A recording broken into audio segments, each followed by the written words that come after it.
Warning, this fic contains many dark and adult themes. For the full list provided by the author, please check the description below and proceed with caution. Welcome back, this is Veritaserum by Severitus 812, JessalynMichele, Book 3 of Harry Potter and 7 Years of Chaos. Don't forget to like this video if you enjoy, and subscribe for future stories. Please check the description for a full list of tags, and the link to drop a kudos for the original author. With that out of the way, let's get started. Chapter 4, A Not So Peaceful Summer. Harry, time to wake up. Go away, Harry muttered into his pillow. Come now, darling, surely you must be sick of this room. Harry suddenly realized that it was Snape in his room bothering him. Snape would never call him darling. He picked his head up and saw that Draco's mum was standing at the foot of his bed. Oh, Mrs. Malfoy. Sissa, darling, we are family, wouldn't you say? Sure, Harry agreed dully, dropping his head back to his pillow. Where's Snape? He's out, and you need to shower, darling, you stink. Harry's face burned at the insult. Nobody making you be here, he muttered sullenly. Feel free to go. Tut tut, said Sissa. Is that any way to talk to your family? I don't have a family, Harry sighed, annoyed at everyone's insistence at pretending to be his family. What good was a pretend family that liked you when you really only had a real family who hates you?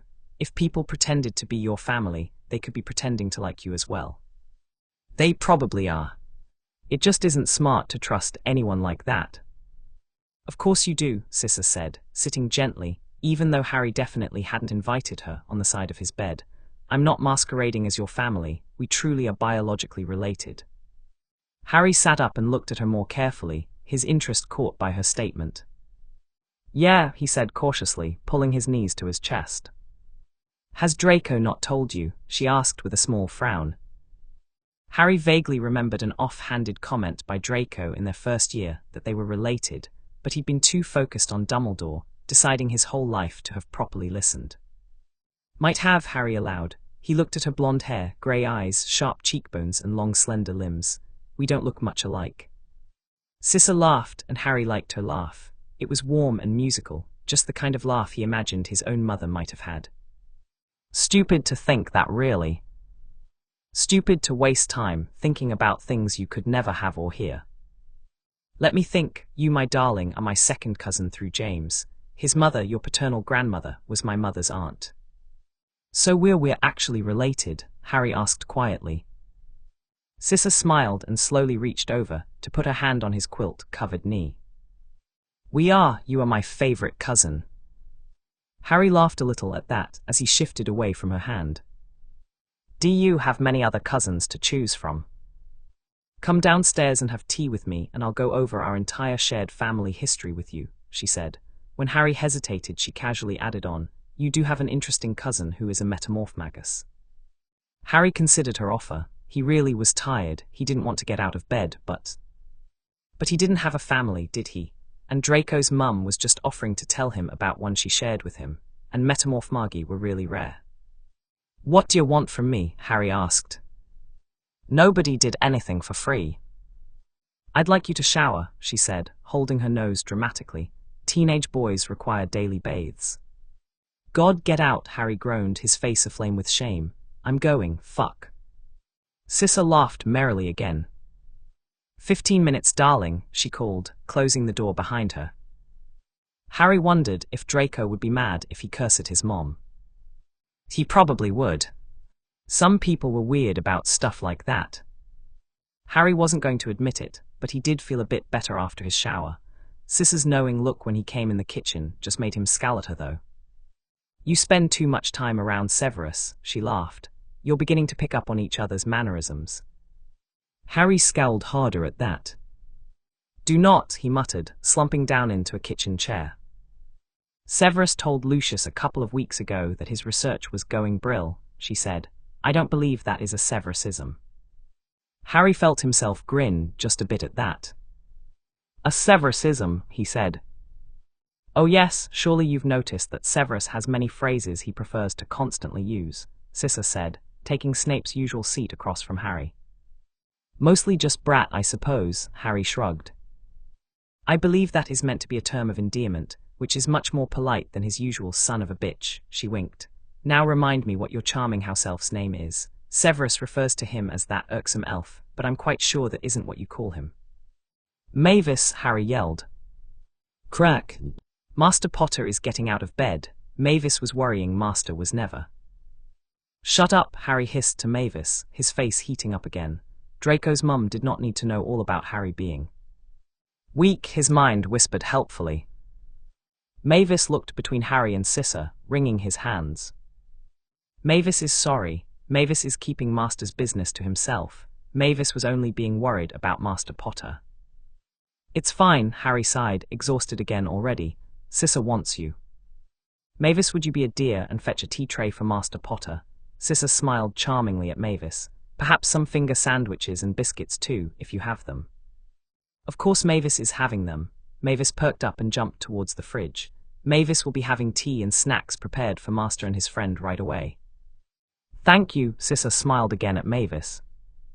I'm not hungry, Harry said, rolling his eyes again. Snape had been bugging him constantly to eat too, and he didn't get it. Harry wasn't being ungrateful. He was just exhausted and miserable and worthless and didn't feel hungry. Perhaps I am, Sissa said, studying her perfect nails serenely. You will need to learn how to be a proper host as the future Lord Potter Black. Sorry, Harry mumbled, feeling chastised despite Sissa's casual tone. No worries, darling, I will teach you these things. What else is family for? She smiled. Speaking of family, Harry prodded, wanting her to tell him about the rest of their shared relatives. Where to begin? Sissa tapped one nail against her chin thoughtfully. I'll begin with our living relatives first. There's me, Draco, and Lucius, your cousins of course. And Sirius, though I fear he isn't long for this world, provoking Severus like he has. My sister Andromeda, her husband Ted Tonks, and their daughter Nymphadora, the Aura in training who is a metamorph magus. Of course someone as interesting as a metamorph magus would choose something as stupid as being a cop for a career, Harry scoffed. And of course my other sister, the ever-so-charming Bellatrix and her husband Rodolphus Lestrange. Oh, thank you, Mavis, Sissa said as Mavis quietly placed a tea service and various plates of snacks on the table. So I have, Harry counted quickly, 9 relatives that are still alive, 7 adults. 7 choices that would have been better than Surrey. You have 8 relatives that we share, not counting myself, Sissa corrected him gently. Your father was a pureblood, and most of the old families are related one way or another. Harry snorted, grabbing a miniature treacle tart, as Mavis named his odd but tasty creation, off the plate closest to him. So if I have all these relatives, why did nobody tell me before now? Oh, being related to the Blacks is considered quite the disgrace, Sissa said airily, pouring them each a cup of tea. I suppose nobody wanted to disappoint you with the knowledge. Why's it a disgrace? Harry asked, accepting the tea and adding sugar to it, besides Sirius, of course. Sirius, Bella and her husband are all imprisoned. Sirius was marked as a traitor to the light, as you are aware, and Bella and Rodolphus are quite a matched set in their madness. They tortured your friend Neville's parents until they became little more than empty shells surviving but never living. Harry shifted uncomfortably at that. Snape thought he was mad, didn't he? And he'd tortured people before too. Perhaps not that badly, but Bellatrix's actual nephew wore scars from Harry's own 2 hands. Andy ran off and married a muggle, which was quite the disgrace in our family, Sissa continued. And while I believe myself to be an absolute delight of a relative, many consider the House of Malfoy to be the lapdogs to the Dark Lord, she said cheerfully. Harry snorted at her tone. Not anymore though, eh? He said with a small grin. Never again, darling, cheers to that. Sissa raised her mug to him with another wink. Harry hadn't meant to, but he let out a small huff of a laugh. Sissa was ridiculous. Can I ask you a question? Harry said carefully. You just did, she said, smiling softly, though I'll allow one more if I may ask you one in return. Harry wondered if all Slytherins were big fans of trades. They probably were. All right, but I'm not going to answer if I don't want to, Harry said, thinking it wouldn't be fair not to warn her beforehand. And neither shall I, Sissa said. Go ahead, darling. Bellatrix is your sister, yeah. And everyone says she's completely mad, that she did all that horrible stuff, so was she always mad? Harry wasn't mad, he was sure of that. It was just, he felt really crummy lately, and Snape called him mad, said he was insane, and said he was depressed. And Snape didn't lie to him. Sissa sat her teacup down and seemed to become thoughtful at his question. She was not, she finally said. She used to be a perfectly lovely bullying older sister. So what happened? Harry asked. Tut tut, Sissa said, smiling once again. I believe it is now my turn. If you'd like, I'll graciously allow you a second question if I may have the same courtesy. We'll see, Harry muttered, slumping in his seat in preparation for whatever question she was about to ask. Go ahead. Posture darling, she hummed, causing Harry to sit up straighter with another small huff. Why do you enjoy living with Severus? Harry thought through the wording of her question carefully. Why not do I, he said. Who says I enjoy living with Snape? Sissa laughed and wagged a finger at him. That's a question. Fine, Harry thought about the reasons why he liked living here. Well, it's a nice house, you know, plus it's mine. Snape says it can't ever be taken from me. It'll always be mine. I have a bedroom. Mavis has his own space he likes in the attic, and Sevi gets to fly in the yard. You misunderstand me, darling, Sissa said with a warm smile. Not why do you enjoy your charming home, but why do you enjoy living with Severus? You chose him, there must be something you like about the eccentric man. Harry scowled at that. Hermione called Luna eccentric, and he knew it really meant weird. Snape is not weird, he said hotly. He can be a bit of a git sometimes, but he's an all-right bloke, isn't he? He's not a liar, and he knows more about me than anyone, and he likes me anyway, doesn't he? So don't call him weird, he spat.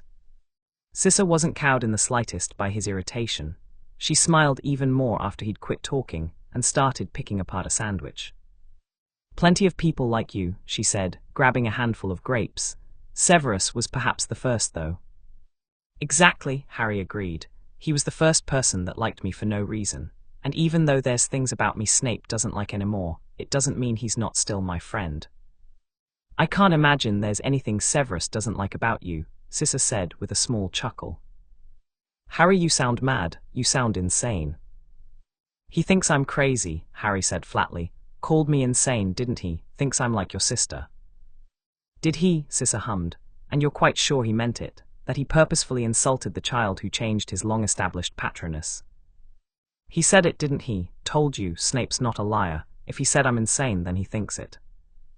Were you behaving madly? Sissa asked. Harry would have been annoyed at the question, but she didn't look like she was taking the mickey out of him. Dunno, he admitted cautiously. I don't think so, though.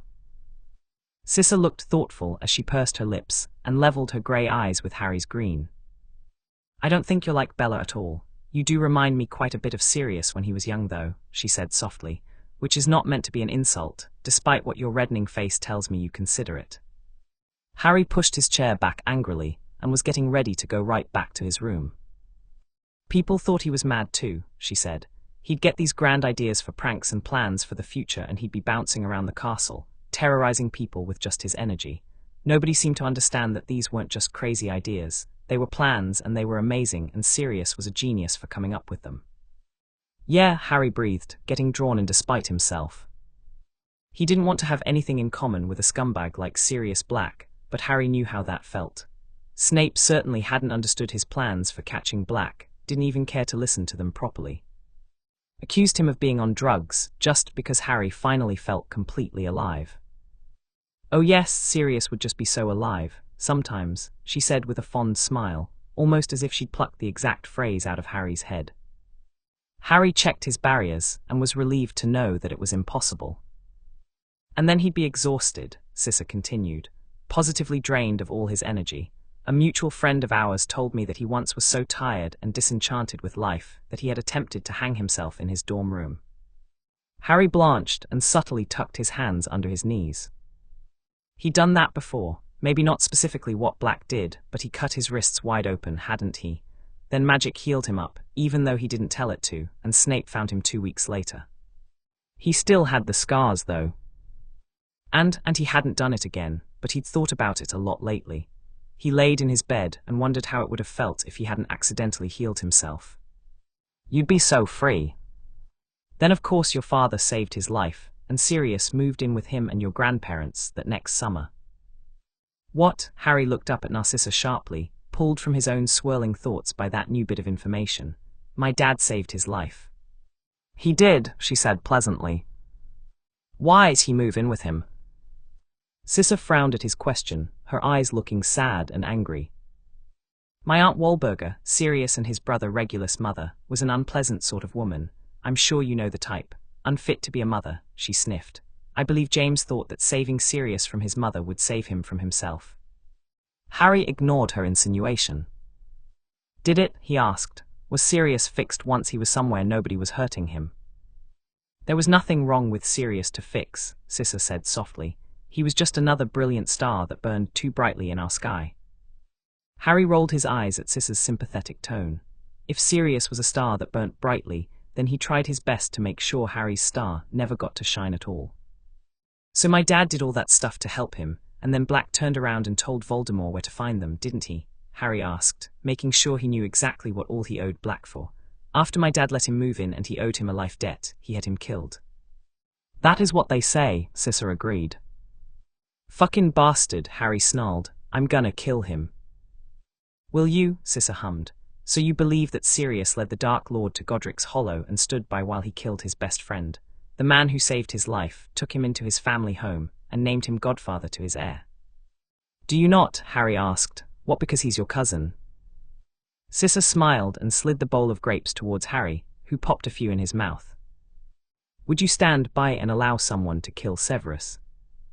Probably not, Harry said, but Sirius was mad, wasn't he? He clearly didn't care that my dad saved his life or let him move in with him.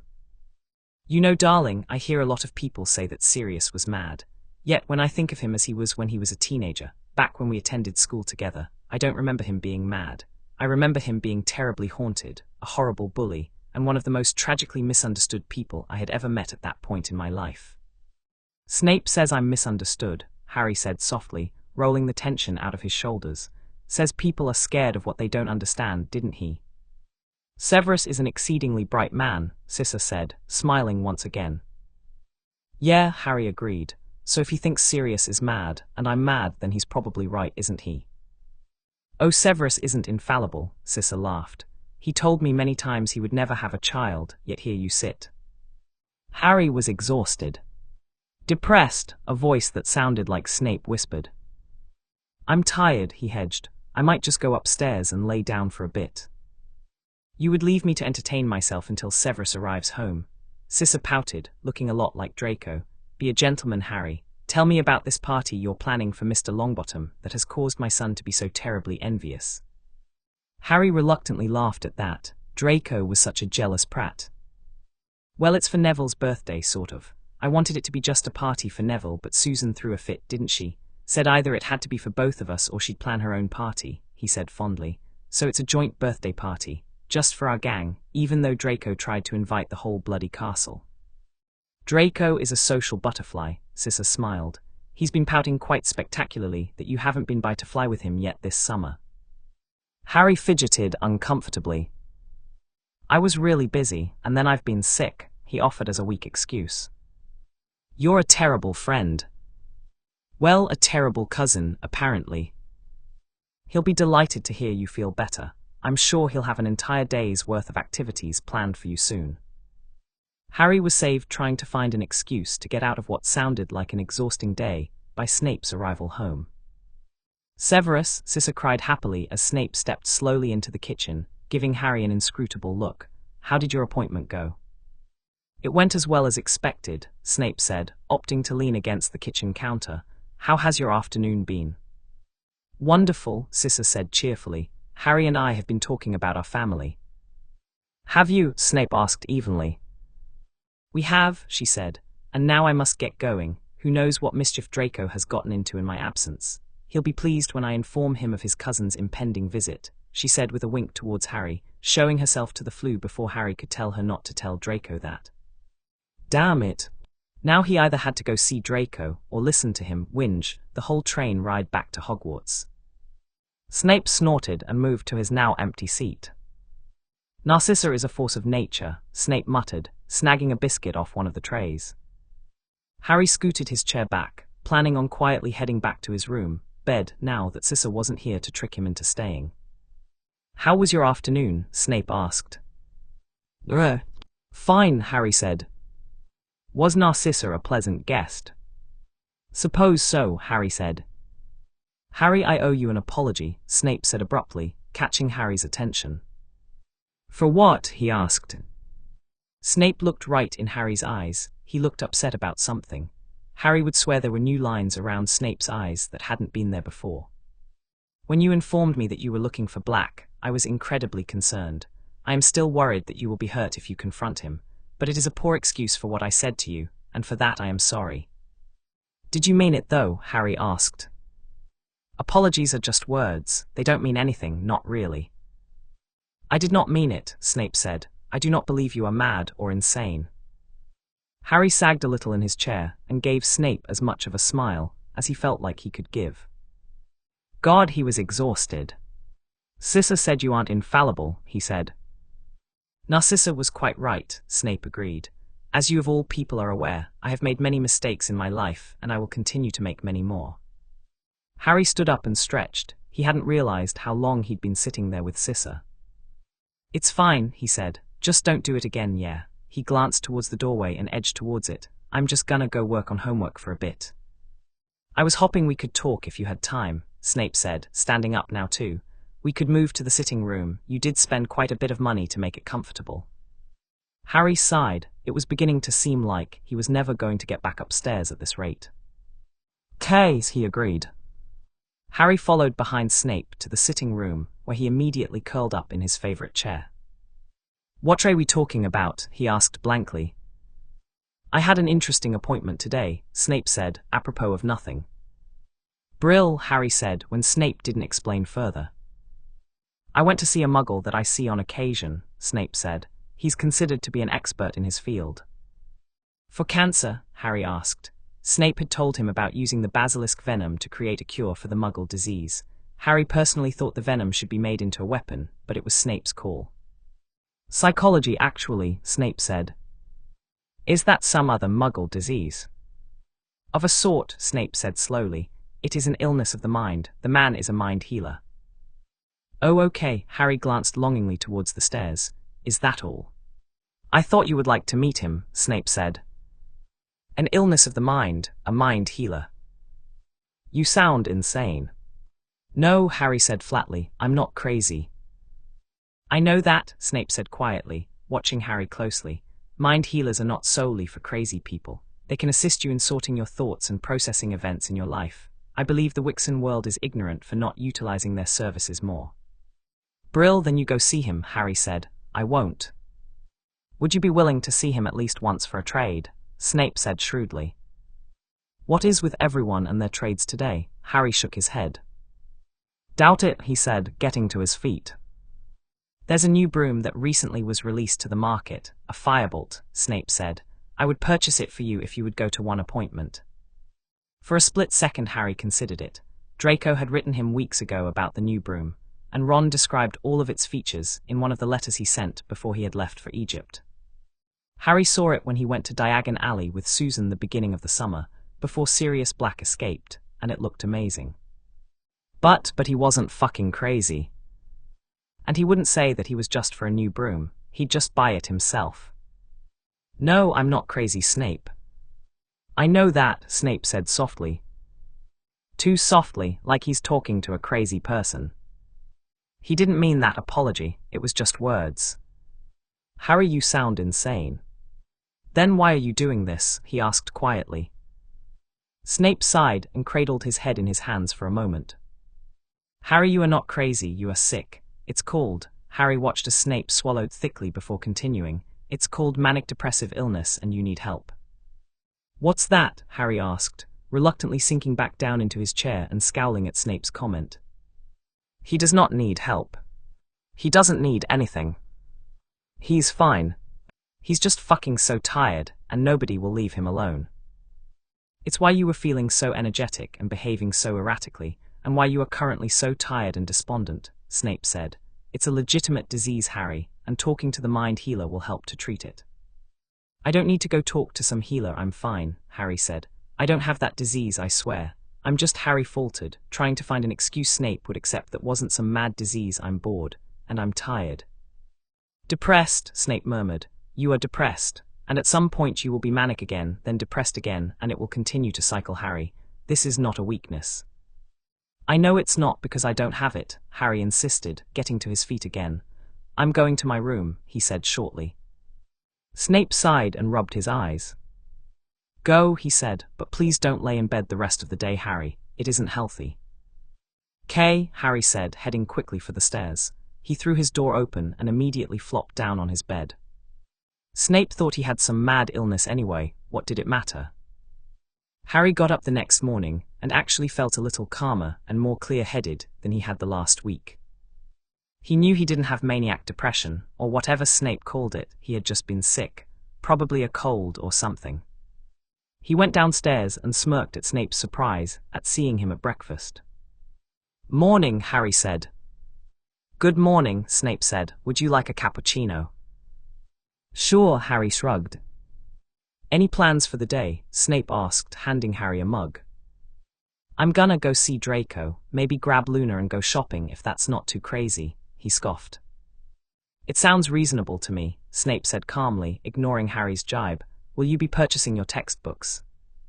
"Clothes and a gift for Neville," Harry said. "Don't know what books I'll need yet, do I?" Snape gave him an odd look. "Your list came last week," he said slowly. "Did it?" Harry was surprised. "Sevi didn't bring it to me." "He did," Snape disagreed. "You have a stack of mail in your room." "Oh," Harry figured it probably came while he was asleep or something. "Well, bring me my Hogwarts letter," he commanded his magic. "A key would have worked just as well," Snape said with a light snort. "More work," Harry murmured, reading over his list. "Just need a few books. And oh. Fuck." He had a permission slip to visit Hogsmeade with the other third years, and it had to be signed by a guardian. And Harry just came downstairs and started being a prat to his guardian, didn't he? "Oh," Snape said, "is there something else?" Harry glanced at him and bit his lip nervously. "No, sir," he mumbled. "So there is not a permission slip in your envelope that I need to sign," Snape said dryly. Harry shrugged, feeling hot around the collar. "I don't need it signed, it's fine." "Do you want it signed?" Harry shrugged again, unwilling to admit that he did. If he said he wanted it and Snape said no, then it'd be a lot worse than if Harry didn't say he wanted it. "Give it here, brat," Snape said. Harry glanced up at him. Snape didn't look mad, he looked amused. "What do you want?" he asked warily. He wouldn't trade Hogsmeade for that mind healer. "I would like us to put the past few weeks behind us and not fight between now and when I leave for Hogwarts. Acceptable?" Harry thought it over. He really didn't want to fight with Snape the rest of the summer. Even if Snape had been a bastard and called him insane, he'd apologized, kind of, and maybe he believed Harry had some weird mind sickness. He was wrong, but he can't help it if that's what he thinks. "No more talking about mind healers?" Harry asked. "I will refrain from attempting to convince you of the immense benefits of seeking professional mental health support this summer in exchange for you not actively looking for Sirius Black," Snape said. "Deal," Harry said, sliding his permission slip across the table to him. "Black would find him anyway. People who wanted to hurt him seem to have a sense for where he is. Cheers." "Cheers," Snape drawled, returning the sheet with a small smirk. "Mavis, you have to put the appetizer forks with the appetizers," Draco snapped at Mavis on the day of Neville's party. "It doesn't make any sense for them to be by the cups." "Master's blonde friend is bossy," Mavis muttered, drawing a laugh out from Harry. "Draco, leave Mavis alone," he said with a grin. "You already know it looks great." During their shopping trip, a couple of weeks ago, Draco had insisted on coming over early to help Harry set up for the party. "I'm a Malfoy, I've been watching my mother plan parties since I could walk," he'd insisted. Harry had never thrown a party before, so he figured Draco would know more than he would. And he had to admit, even if Draco was bossy, the yard looked brilliant. They decorated everything gold and silver, red and green will clash, and Draco had different tables set up with all sorts of food and drinks and the cakes. Harry personally thought that Neville would have liked a cake made by him, but he'd never figured the recipe out right. Mavis was a much better baker. There was a big red cake with a silver lion on it for Neville, and a green one with a golden snitch on it for Harry. "Harry, can I put these flowers here?" Luna asked, having also came early to help decorate. "You can put flowers wherever you want, Lou," he assured her. "Neville loves flowers, doesn't he?" "He does," she hummed happily. Harry was going to go help her find more flowers when Blaise and his mother apparated directly into the yard. Snape had temporarily keyed the invited guests into their wards. Black could take polar juice and imitate any one of the guests to flew in, he'd said. Harry privately thought that his birthday would be brilliant if Black did show up. Neville might not be happy, though. Happy birthday, my Meraviglia. Harry smiled at the Contessa and bowed his head just the tiniest amount towards her. He respected her, and Snape said bowing your head shows respect, but Harry would never really bow to anyone. Thank you, he told her politely. Snape and the Malfoys are inside. Ah, but I came to see you, dearest, she said, her golden eyes twinkling like crazy. Walk with me, amore. The Contessa offered Harry her arm, the same way he saw Cissa do to Draco's dad sometimes, so he linked his arm with hers with only a small hesitation. He'd spent a lot of time with her last winter when he'd been expelled from Hogwarts and stayed at Snape, but it still felt weird to walk like this. Maybe not bad weird, but definitely some kind of weird. I have missed you, dearest, the Contessa said after they'd gotten away from everyone else. Wait, Harry leaned towards her and breathed directly in her ear, at least one aura somewhere in the yard. The Contessa laughed loudly, as if Harry had said something funny.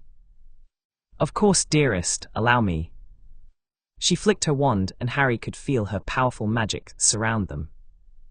Now, why have I not seen you before now? She asked, shaking her head slightly at him. We are allies familiar, my dearest. Alliances mean more to those of us who truly understand them.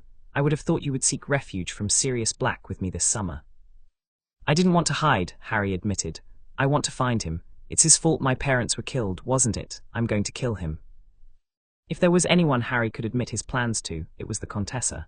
She didn't try and protect him like Snape did. She just listened to him and shared her advice, which was usually things like this spell is untraceable, or this curse will collapse a lung in less than a second. She's a genius. He figured she had plenty of practice with her last 7 husbands to get it right. I believe you, dearest, but you must lure him to you, otherwise he has the advantage, no. How do I lure him to me? The Contessa patted his hand. You stick to your routine. You go to places he will expect you, and then you watch and you wait, and then you strike. Harry nodded very seriously before he gave her a small grin. I thought you wanted me to come to Italy. That wouldn't be my routine. Then we should make it your routine, the Contessa laughed. Every summer, yes. Maybe, Harry said evasively. It wasn't so bad here with Snape. The Contessa pulled him to a stop beside the broom shed and studied him carefully, her chin tilted thoughtfully. Was not so bad or was good, she said. If Severus Snape has hurt my Meraviglia, I will kill him, she said lightly. That was another thing Harry liked about her. She was always ready to go to war for him. Even if sometimes she missed the mark. Snape didn't hurt me, Harry assured her quickly. I dunno, he just thinks I'm mad, doesn't he?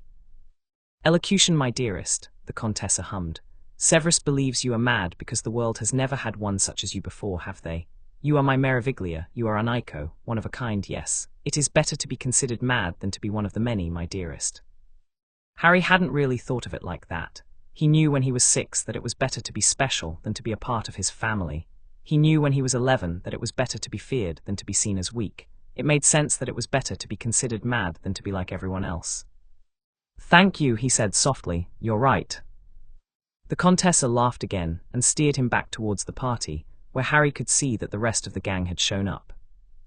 Now, my amore, what must I do to convince you to give up on Black's death for a year and come see the world with me?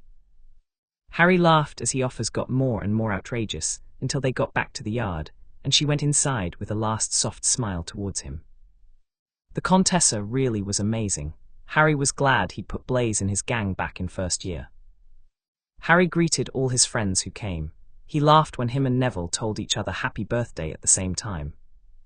Gran wanted to come, but she's sick, Neville explained. Susan's aunt offered to stay with her so she wasn't all alone. That's okay, Harry said hastily. Maybe we'll meet some other time. He'd heard quite a bit about Neville's stern grandmother, who never thought Neville was a good enough grandson. He didn't think he'd like her much. All of Harry's friends, including Hermione and Theo, who flew in together, holding hands, came except for Ron, who was still in Egypt. Weasley's going to be so jealous he missed this, Draco boasted. I doubt that. He said that Egypt is amazing and he's having the time of his life, Blaze said. Egypt has so much magic in the tombs, Hermione said excitedly. I bet he's learning loads. I bet he's learning nothing at all, Susan giggled quietly to Neville. Harry agreed with Susan. Ron was probably just having fun being on what he said is his first real vacation. Harry definitely hadn't learned anything at all last summer on his first vacation. Thank you, this is awesome, Harry, Neville said for about the 50th time that day, this time holding up the collection of antique Muggle gardening books Harry found in Diagon Alley with Luna last week. Cheers, Nev, Harry grinned, holding up a custom Slytherin Quidditch jersey that Neville had gotten him. He looked around at everyone who came and made sure to thank each of them for their gifts. He had gotten more clothes, books, and photos than he'd ever owned before in his life. It was brilliant but mad. You still have mine, brat, Snape said. Snape had been pretty quiet most of the party. He talked to Draco's mum a lot and kept a close eye on Harry, but Harry thought it was probably because all of the students put Snape on edge. For a teacher, he didn't really like kids much. Oh, sorry, Harry muttered, reaching for the plainly wrapped package. Probably not an owl then, he laughed. I will never again give you a gift that requires a name, Snape said dryly. I think Sevi is a great name, Susan laughed. It's very distinguished. Remind me to dock 10 points from Hufflepuff when we get back to Hogwarts, Draco, Snape said. You can't dock points during summer holidays, Hermione murmured. Rule 109 subsection C. Harry snorted as he opened Snape's present. Whoa, Susan sighed, it's beautiful. Harry glanced around helplessly. What is it? It looked like a giant stone bowl with some sort of stationary liquid in it, though it was decorated with green jewels, which did make it look pretty posh. It's a pensieve, Snape explained. I thought perhaps you'd like one for yourself. Harry looked up at Snape and positively beamed.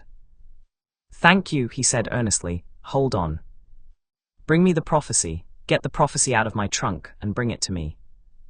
Snape inhaled sharply as the orb came soaring out Harry's open window, startling Sevi, who hooted loudly at him. Harry, wait, Snape said. Harry ignored him in his renewed excitement to hear the prophecy that sent Voldemort after him. He glanced around the yard quickly. Snape, Cissa, Malfoy, the Contessa, Susan, Nev, Luna, Hermione, Draco, Theo, and Blaze, and shrugged. He trusted everyone here. And the ones he maybe didn't fully trust, not like how he trusted Snape and Susan, he could easily beat in a fight. He winked at Susan and dropped the orb in the bowl before Snape could stop him. The yard went quiet as a ghostly figure rose from the bowl. It spoke in a dreamlike hoarse whisper. The one with the power to vanquish the Dark Lord approaches, born to those who have thrice defied him, born as the 7th month dies, and the Dark Lord will mark him as his equal, but he will have power the Dark Lord knows not, and either must die at the hand of the other, for neither can live while the other survives. The one with the power to vanquish the Dark Lord will be born as the 7th month dies. Everyone was deathly silent as the voice faded. He told me he had no equal, Harry snorted. What a prat. Merlin, he heard Mr. Malfoy breath. Good thing you picked the winning side early, eh? He grinned towards him.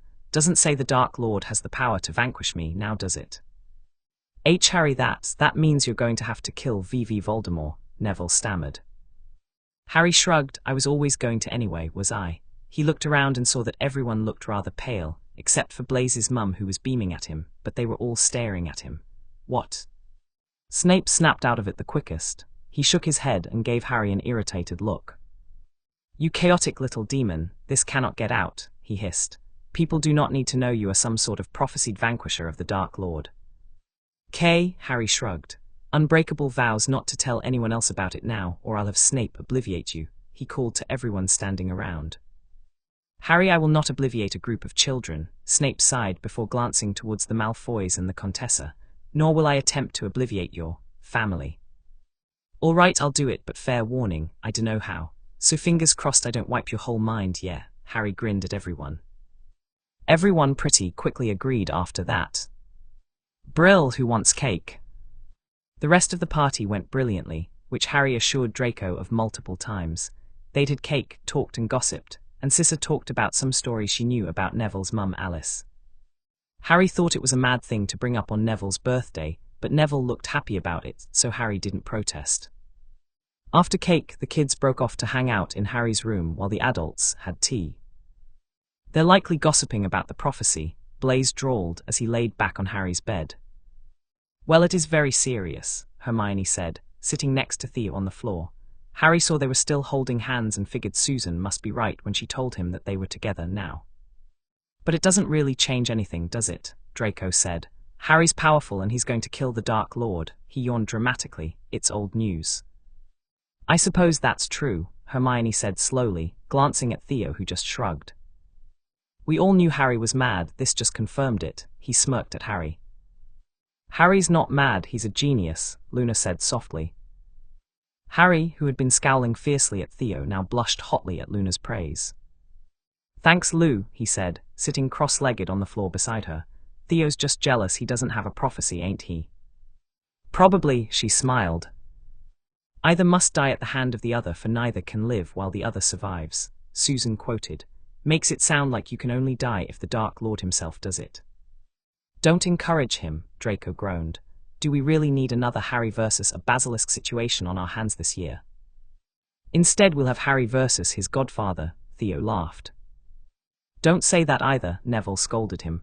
"Black is dangerous, I hope they catch him soon." "I hope they don't," Harry whispered to Susan, who laughed quietly. "The Nargles don't see Sirius Black imprisoned again," Luna whispered to him. "Brill," Harry winked at her. "Thanks, Lou." "So Sirius Black, then the Dark Lord?" Susan asked cheerfully. "Anyone else we should add to the list of to be vanquished?" "Dumbledore," Harry said, "but other than that let's just leave our options open, yeah." Hermione, Theo, and Neville all laughed at that. Harry figured Blaise, Draco, Susan, and Luna must have realized he wasn't joking. The others would realize it, eventually. "Are we plotting murder or having a party?" Draco cried. "Scoot back, I brought cards." Harry himself laughed at that. Draco had spent quite a bit of time planning out entertainment. It would be rude to ignore it all just to plot and scheme. Even if that's an ideal type of birthday, in Harry's opinion. That night, after his friends had left and Harry laid down in bed, he thought about the day he got to have with them all. He decided he should just forgive Snape for thinking he was insane earlier in the summer. He hadn't brought it up again, but he hadn't forgiven him yet either. But Harry had been thinking that being dead would be better than his life, and compared to how brilliant today had been, it had been a rather crazy thing to think. He thought of what the Contessa had said too, and smiled to himself as he drifted off. It was worth being considered crazy if it meant that he was different, stronger than anyone else. "Harry, I need to talk to you." Harry edged backwards slightly in his chair. The last time Snape said that he wanted Harry to see a mind healer, and the time before that he tried kicking Harry out. Well, tried sending him to Italy, which was the same thing really. "Okay," Harry said, checking to see if the back door was still locked. "It is," and trying to quietly unlock it in case he needed to get out quickly. "I would appreciate it if you did not unlock the door, as there is an escaped inmate after you," Snape said dryly, without even looking behind him to the door. "Sorry," Harry said quietly, looking down at the table to hide his blush at having been caught. "You can go stand by the kitchen doorway if you'd like, though I promise you that this conversation should go mildly better than our last few ones have." Harry grit his teeth and lifted his head to meet Snape's calm gaze. "I don't need to go stand by the doorway, sir. What do you want to talk about?" He knew he sounded rude, ungrateful, but he wasn't going to look even more crazy than Snape already thought he was by standing in a doorway just for a conversation. Things had been good between them since they made their deal. Harry hadn't felt sick at all since the day Sissa came in the middle of July, and now there was only a week left until school started. Maybe since summer's almost over, Snape's going to start up again, he thought. It doesn't matter what he says. If he tries to make you leave, just say no. If he says you have to see a mind healer, just say no, Harry reminded himself. He can't make you, and if he tries, then you leave. "I need to inform you of the new professor that Dumbledore found fit to teach defense this year." Oh, Harry wasn't expecting that to be the topic. He studied Snape carefully and saw that he looked irritated. Clearly whoever Dumbledore hired was someone Snape didn't like. "Who is it?" Harry asked, curious what professor would make Snape so angry. "Remus Lupin." Harry blinked up at Snape, stunned. Dumbledore hired an actual werewolf to teach defense against the dark arts. Snape looked even more sour than he previously had. Yes. That's brill, said Harry. Wow, I didn't think Dumbledore would ever hire anyone interesting. Snape sighed, an all too common noise in Harry's opinion. A werewolf is more interesting than the previous 2 professors who both made attempts on your life.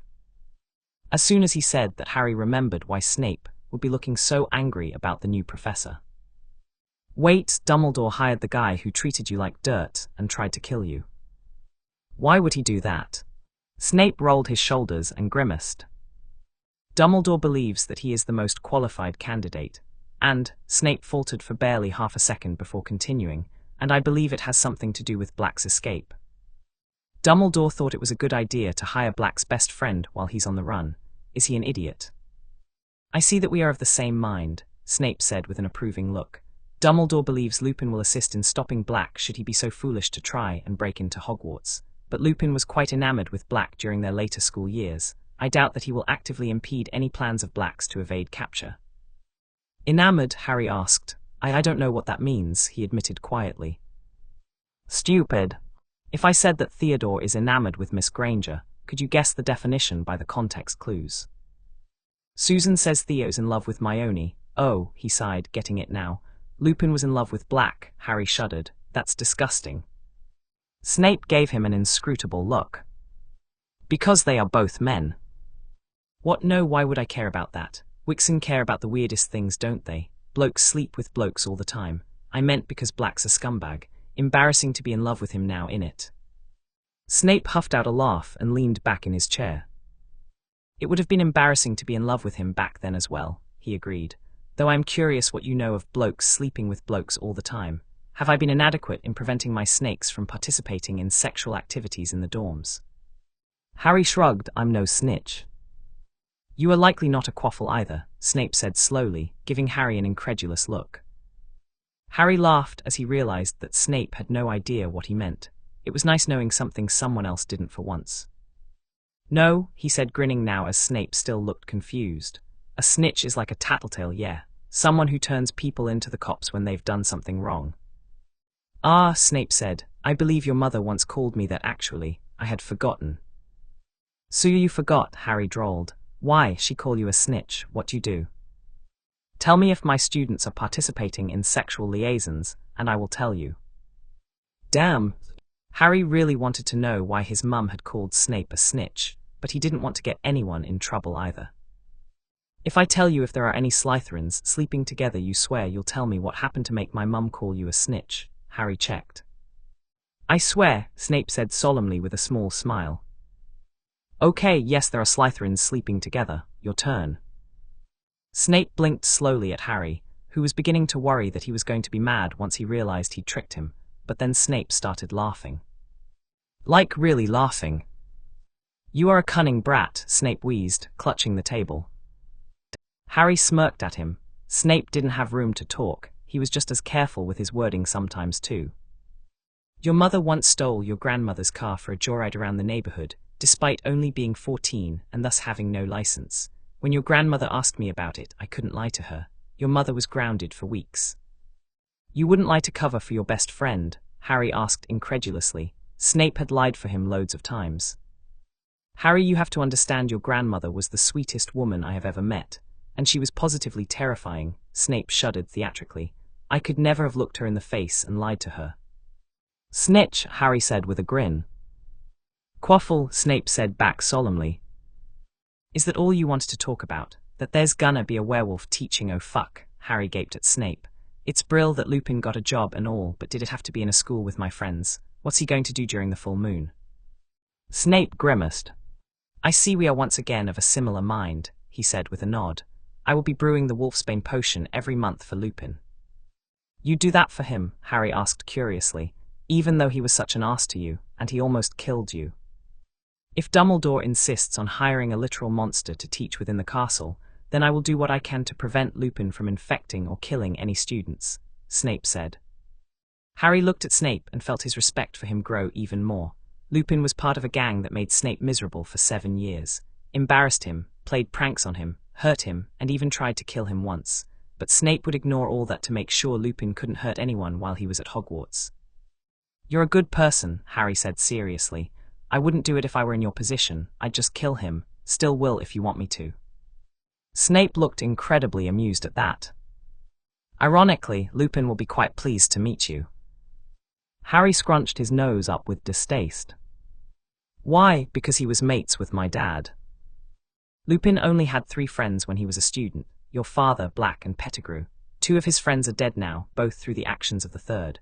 Lupin will undoubtedly see you as an opportunity to reconnect with some small part of James Potter. He was always a sentimental fool. Snape rolled his eyes at that. "I would appreciate you being slightly more cautious than you naturally are if you find yourself alone with him. I do not trust him. Though you should, of course, build your own conclusions." "Okay," Harry agreed easily. If Snape didn't trust him, then Harry wouldn't either. Snape had good instincts, and all Lupin had was stories about someone dead who Harry could never meet for himself. It wasn't a hard choice. "Except I do kind of want to talk to him about werewolves," he said hesitantly. "Might not get another chance to talk to an actual werewolf about their rights, will I? But I'll tell my friends to stay away from him." "No," Snape said quickly. "Harry, you can talk with Lupin about wolves as much as you want, but you cannot tell your friends about Lupin's disease. Swear to me you won't. Dumbledore will be furious if he discovered that half the third years know about it. He has always held a soft spot for Remus." "I'm not swearing that," Harry said flatly. "You just said you don't trust him. What if he forgets to take his potion and Ron knocks on his office door the wrong time of the month, huh? Or if he is mates with Black and brings him in the castle? They should know not to take any chances around him." Snape closed his eyes and rubbed his forehead for a long moment before he looked back at Harry.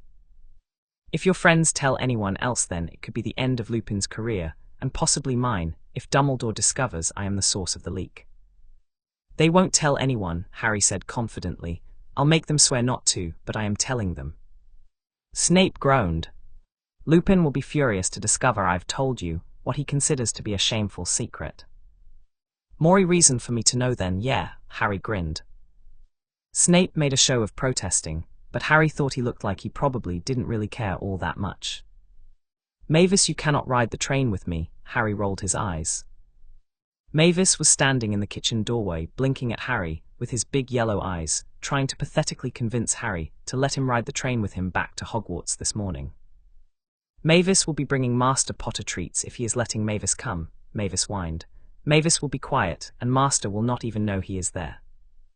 "Mavis, leave him alone. Harry is not riding the train," Snape said, joining them in the kitchen.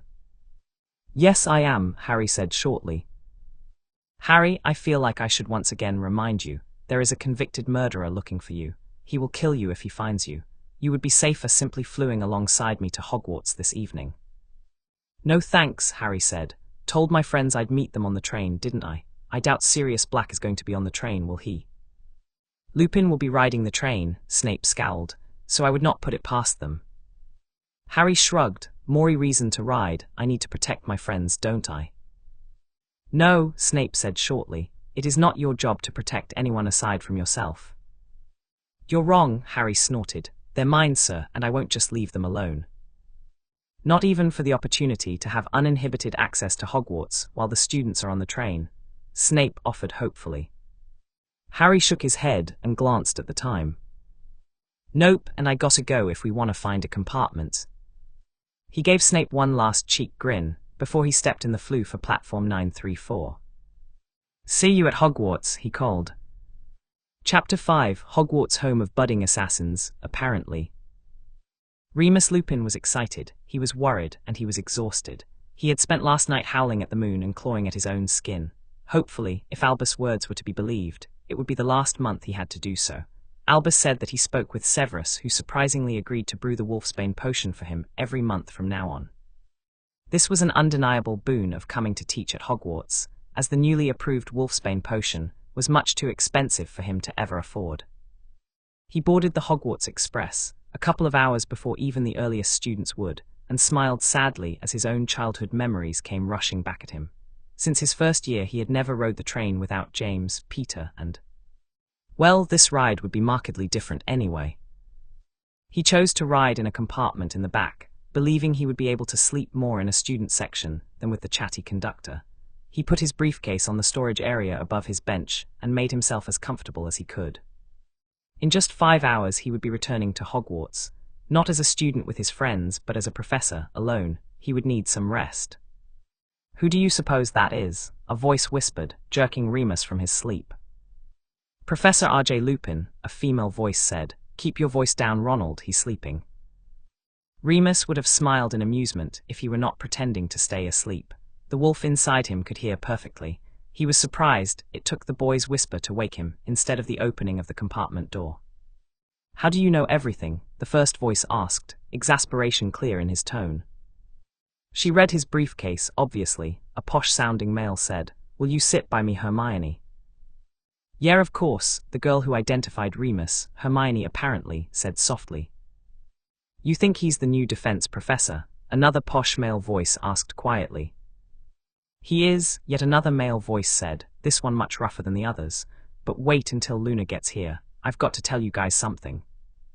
"He's got as many scars as you do, mate," the first voice said with a laugh.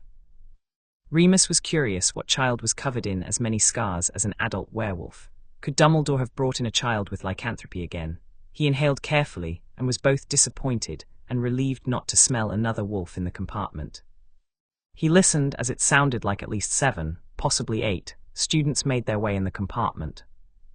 "He's in your spot," a new female voice said. "Want me to wake him up and see if he'll move?" "Not a chance," the boy who said he was waiting for someone named Luna snorted. "I'll just sit over here." "It's going to be crowded with him in here," the voice someone had called Ronald grumbled. "Tough," a boy's voice drawled. "Budge up, Weasley, let me sit by you." The students in the compartment whispered and argued and shuffled around until Remus could sense that they had all settled. "I'm gonna go find Luna. She might not know we want her to sit with us," the boy who had mentioned Luna before said.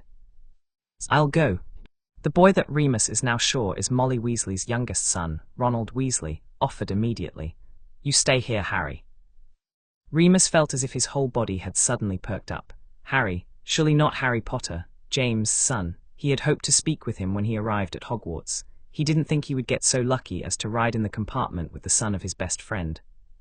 "He thinks Sirius Black is going to jump out of a compartment and kill me," Harry laughed, his words having the same effect as a bucket of ice water being dumped on Remus. "Him and Snape both, apparently. Almost didn't let me ride the train. I had to remind him that I can take care of myself, yeah." The other students chuckled lightly in agreement, and Remus was glad he had subtly turned his face against the wall to hide it. He couldn't help the grin that came through. Harry sounded so arrogant, so self-assured, and so like James. Even if James would never have lived with Severus, not even if his life had depended on it. Which, if the Daily Prophet was to be believed, Harry's possibly had.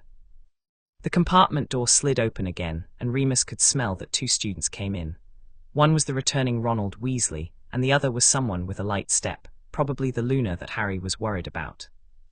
"Hello," the new student said in a soft and dreamy tone. "Thank you for sending Ronald to find me. I was hoping we would all sit together again, but I didn't want to be rude." "Luna, you wouldn't be rude," the female who said Remus was in Harry's seat said gently, confirming the identity of the new arrival. "We want you to sit with us. You're our friend." "Missed you, Lou," Harry said.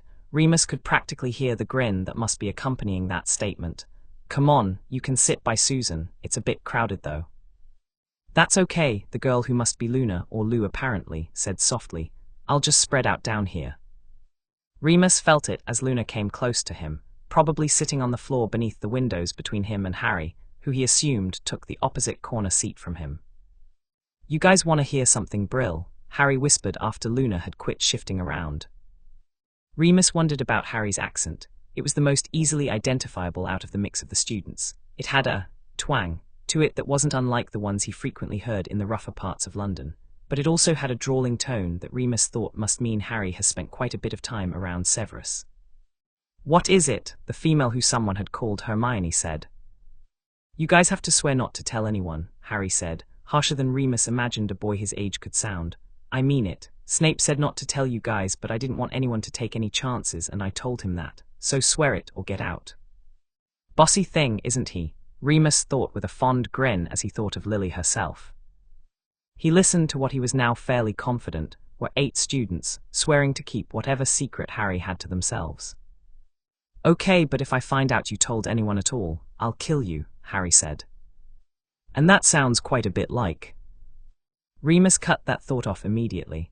Sirius had gone on to actually kill multiple people, while Harry was probably just a sweet kid trying to sound tough.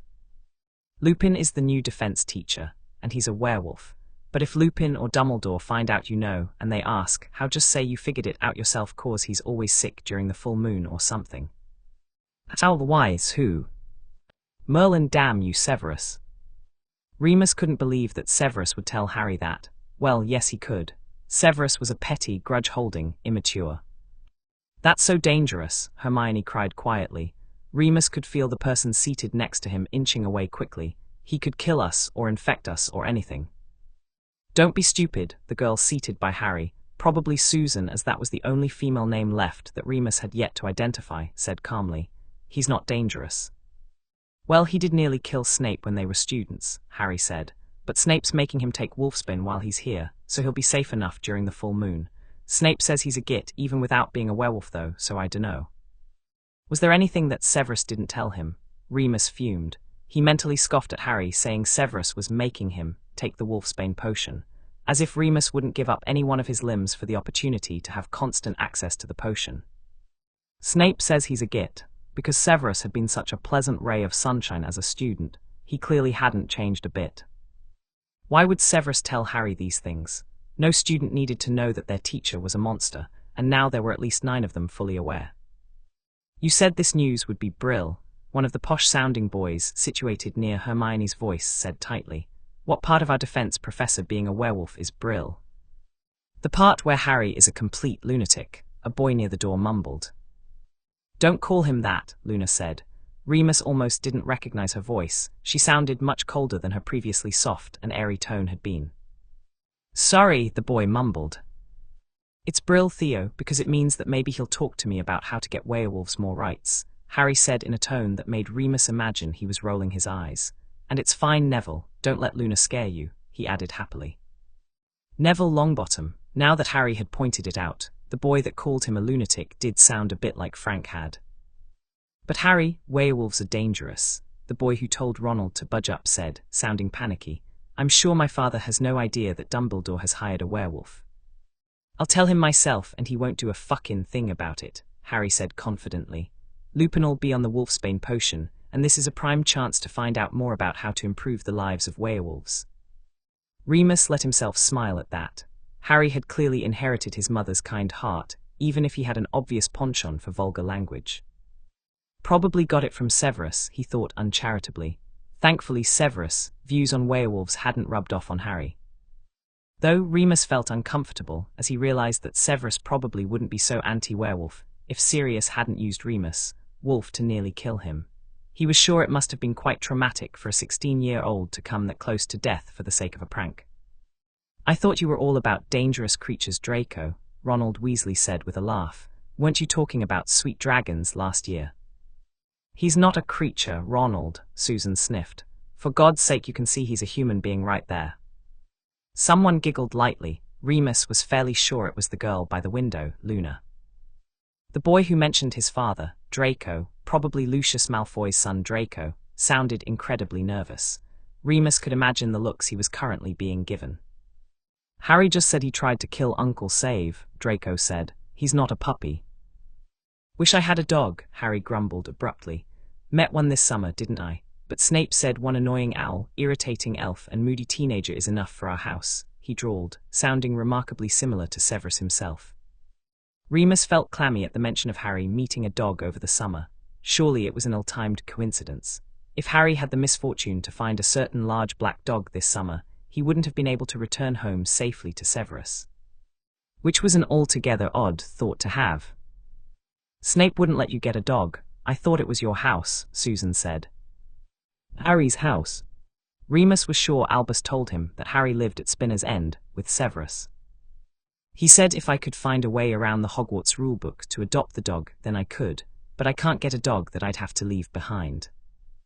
Remus could hear the pout in Harry's voice. He thought that if he was Harry's guardian, he'd probably cave and let Harry get as many pets as he wanted. It was just as well that he was. The rulebook doesn't say Ron can have a rat, but he's got Scabbers, doesn't he? Draco said. Remus cringed at the new ache in his chest at the reminder of yet another dead friend. Perhaps coming back to Hogwarts would bring more pain than it would hope to his life. Piss off, Ronald said. Scabbers is sick and doesn't need any of your trash talk. Hermione tried to adopt a mad cat this summer, Theo said, interrupting Draco insulting Ronald's pet rat again. That cat was not mad, Hermione sniffed, and if you weren't allergic then I would have brought that poor baby home. What does Theo's allergies have to do with Hermione getting a cat? Harry whispered softly to someone. Because Theo and Hermione have been meeting up in secret all summer, haven't they? Susan whispered back. I told you Theo's in lovey. Harry's huffed, sounding much like the 13-year-old boy he is, and Susan giggled lightly. If he takes his wolfsbane on time, then I think he'll be safe enough, right? Neville said, unfortunately bringing the conversation back to Remus. Right, Hermione said, sounding much more confident now. Professor Snape wouldn't let Harry come to Hogwarts if he thought he'd be attacked by a rabid werewolf. He almost didn't anyway, Harry said irritably. Tried to send me to Italy with Blaze's mum, didn't he? Mother was over the moon hopping, you'd accept. A new voice, probably Blaze judging by the context, drawled. She was so disappointed that her Meraviglia wouldn't come stay with her that she went to stay in France instead. She says the villa is lonely without us. Harry chuckled lightly. Your mum's the best, he said fondly. She said that if I'd come hide from Sirius Black with her that she'd buy me a firebolt and take me on a tour around the world. Why didn't you? Susan asked quietly. I'm glad you're here, of course, but Harry, Auntie Amelia said that Sirius Black is after you. You would be safer in Italy or France or anywhere but Hogwarts. Our Susan must be Susan Bones, Amelia's orphaned niece. Remus could see how her and Harry would have become friends. Two magical children orphaned by a war they had no real role in, kindred spirits. He's at Hogwarts, Ronald said. That's what Dad said. Black kept repeating in his sleep. He's definitely coming after you, mate. Let him, Harry said coldly. Tried to find him myself, didn't I? Snape thinks I've lost the plot, but I hope Sirius Black does find me, because when he does I'm going to kill him. None of the students laughed, or made any noise at all at Harry's dark proclamation. I'll help you, Susan eventually said, sounding just as cold as Harry. If he comes within 50 feet of you, I'll kill him myself. Is Albus creating a castle of magical assassins? Remus was partially amused at the thought, but mostly terrified picturing Sirius Black coming anywhere near James' son.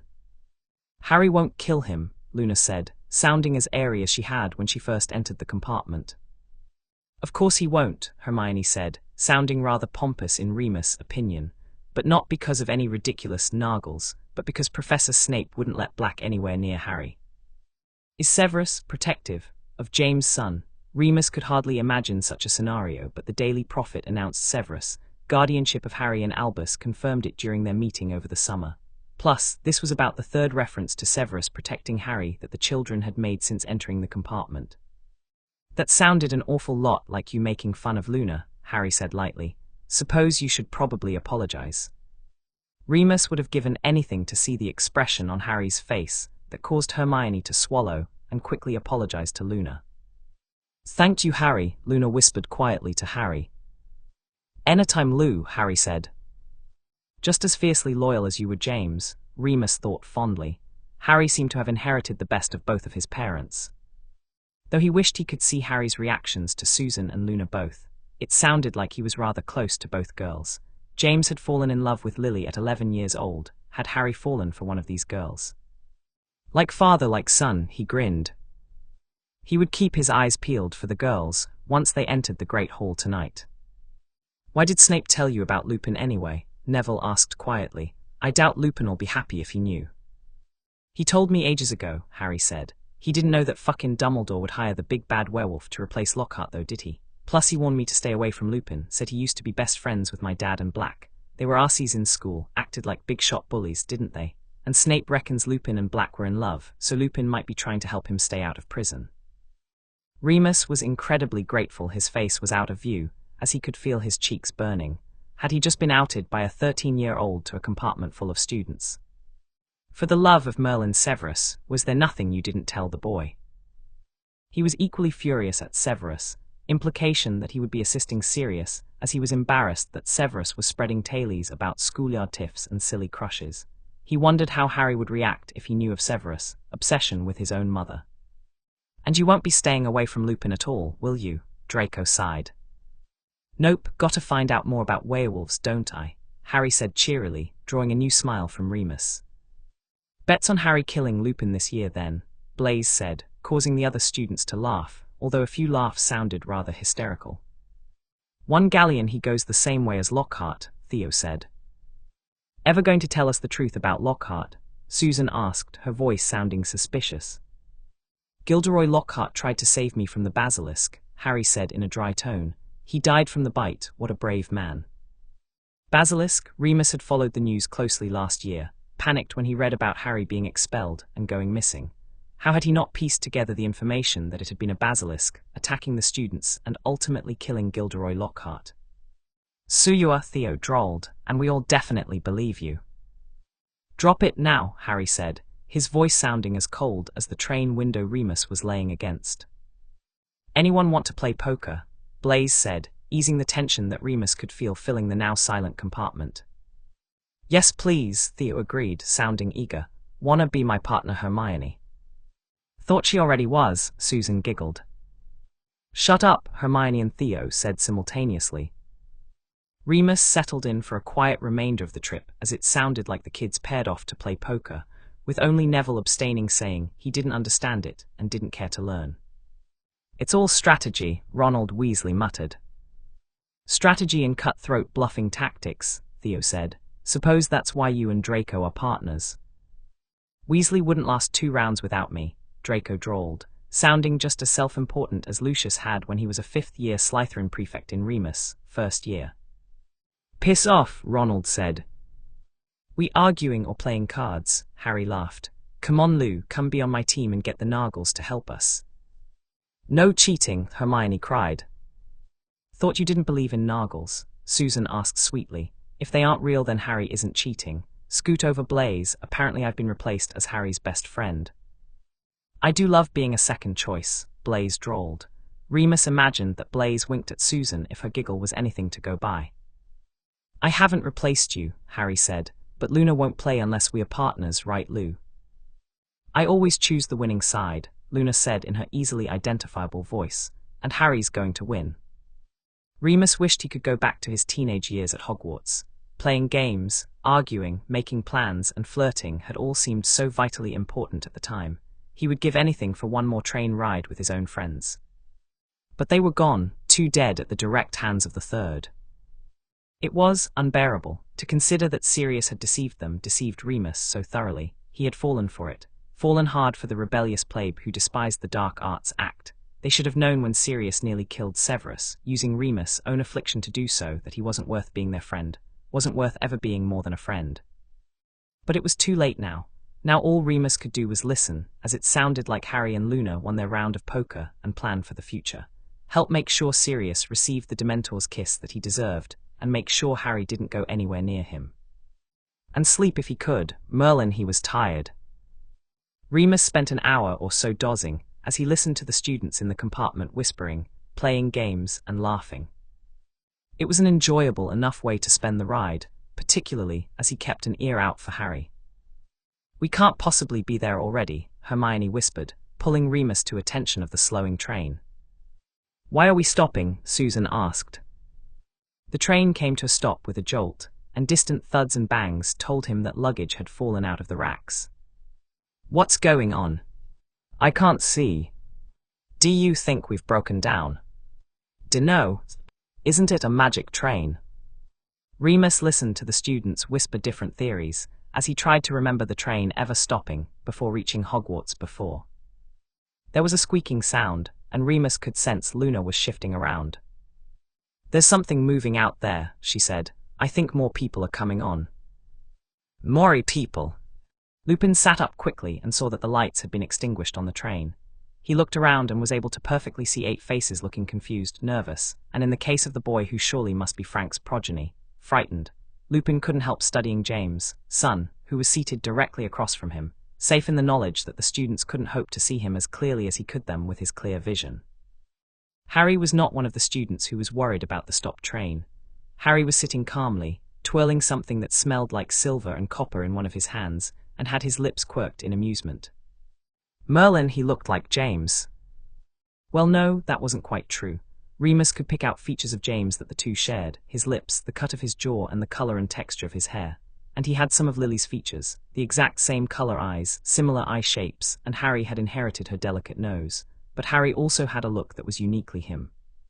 His hair was longer than James ever wore his. His eyes were harder behind his silver-framed glasses than Remus had ever seen Lily's look. But the most distinct part about Harry was his scars.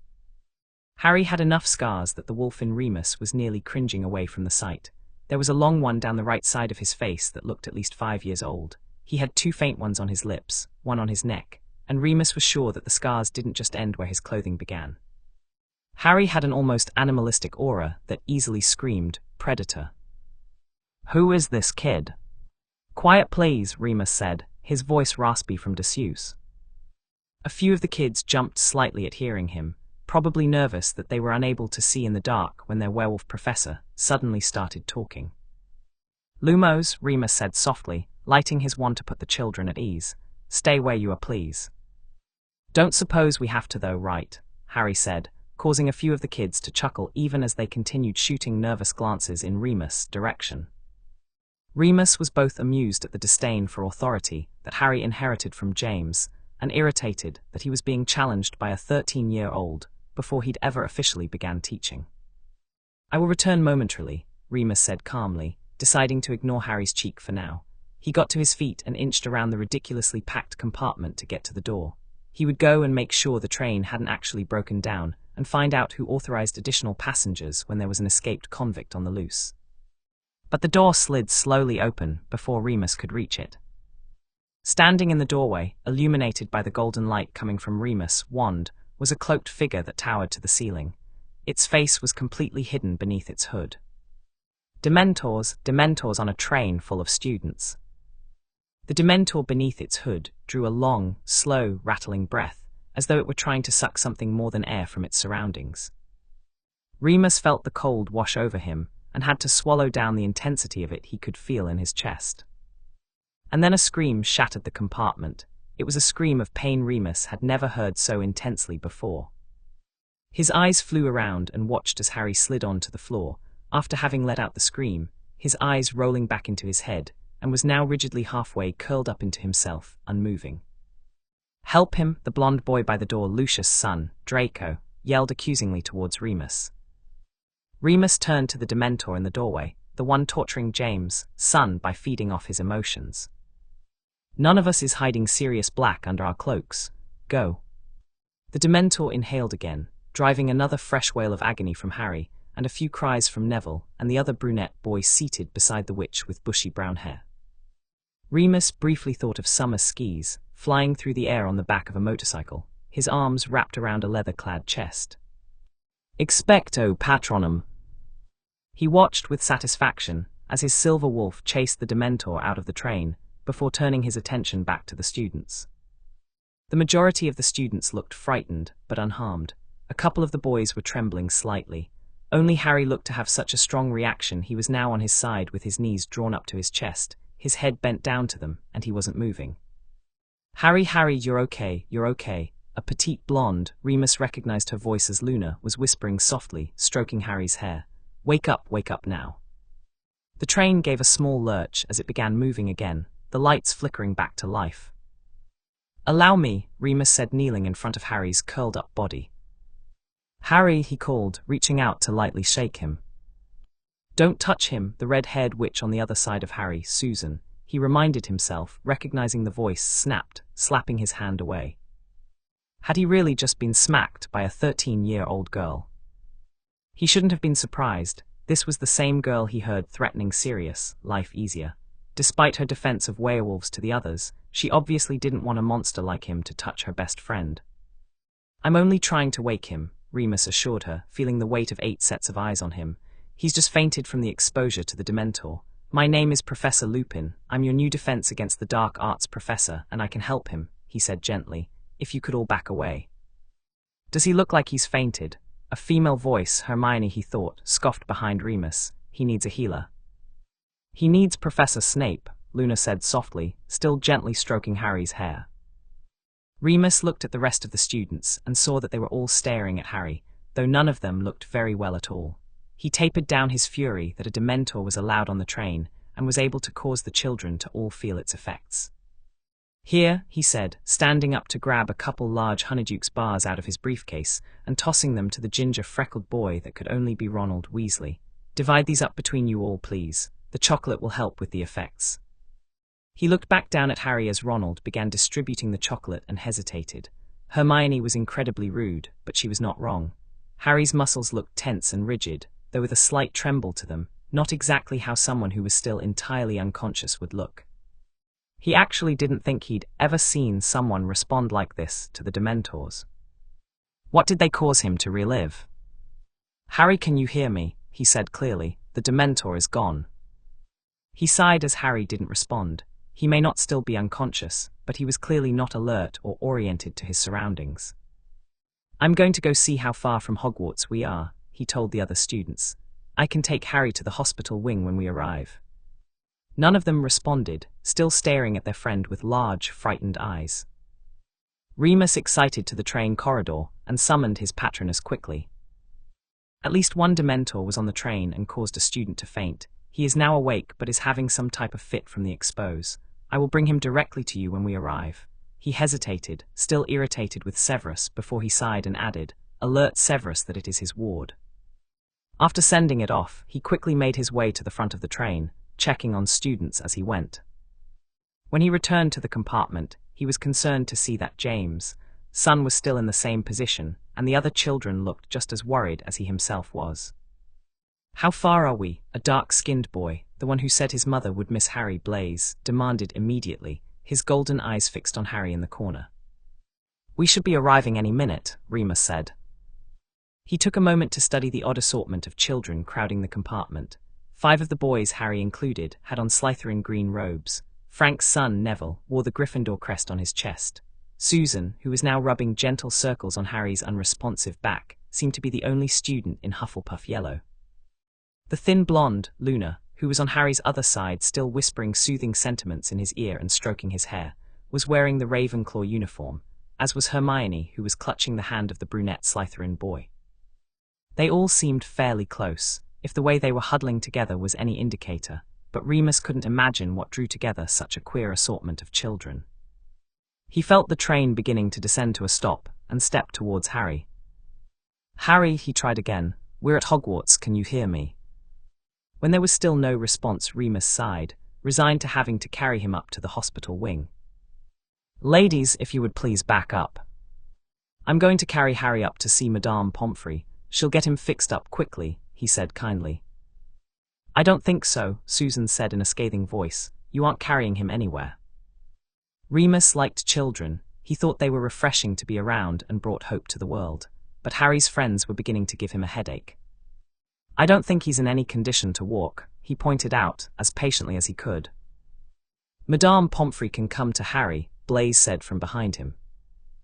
"I already informed Madame Pomfrey that I would bring Harry to her," Remus said, unintentionally clenching his jaw in annoyance.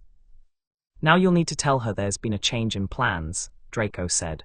Remus imagined if he turned his head to look he would see the sneer that coated his tone. "Or I'll just take Harry up to the hospital wing and you all will go to the feast," he said, perhaps a little curtly, but Merlin, these children were obstinate. "No thank you," Luna murmured softly. "We'll wait here for Professor Snape." "I didn't call for Severus, I told Poppy that I would be bringing her a student," Remus grit out from a clenched jaw. "Well, now you'll need to tell Madame Pomfrey that Harry Potter is injured on the train, and we'll need her to meet you here," said Theo. "And if I were you, I would inform Harry's guardian and head of house as well," Hermione added in a saccharine tone. That's what must have brought them all together, poor attitudes, Remus thought. "Expecto Patronum," Remus murmured under the noise of the rest of the train compartments exiting the train. "Course it's a wolf," Ronald snorted quietly behind him. Remus ignored the now snickering students, aside from Susan and Luna, who were entirely focused on Harry, in favor of composing a new message to Poppy. "Would you kindly meet me on the train?" he said.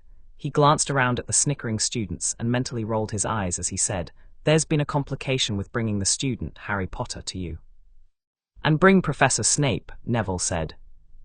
"For the love of," Remus muttered. And bring Severus if you will, he added. He flicked his wand and sent the silver wolf on its way. That wasn't so hard, was it? Blaise said brightly. Remus decided to ignore him lest he get fired before he actually started. Susan, Luna, if you would please back up now. I'd like to check Harry over before Madame Pomfrey arrives. Perhaps you all would rather wait for Harry in the Great Hall. Perhaps not, Susan said politely. Thank you, though. I'm afraid that What is going on here? Remus turned and saw that Severus was standing in the doorway, wand in hand, quickly assessing the room. Was he already waiting on the platform? Lovegood Bones, step back, he said sharply. Granger, immediately and without sparing the details, inform me of the events that happened. Remus clenched his jaw both at being so quickly dismissed by Severus as a source of information, and at the children who immediately began complying with Severus' demands. The train stopped and a Dementor opened our compartment door, Hermione quickly said as Severus crouched down beside Harry. It drew in a breath and it went freezing cold in here. Harry screamed, and it was awful, sir. He fainted and fell to the floor. Then Professor Lupin said, none of us are hiding Sirius Black. Severus scoffed, which made Lupin clench his jaw harder. Did Severus truly believe he would be aiding Sirius after how he tore the Marauders apart? But the Dementor did the breathing thing again, and Harry cried out and then curled up like he is now. Professor Lupin sent a spell at the Dementor, a Patronus I think, and it left. Then he tried to shake Harry and Susan smacked him.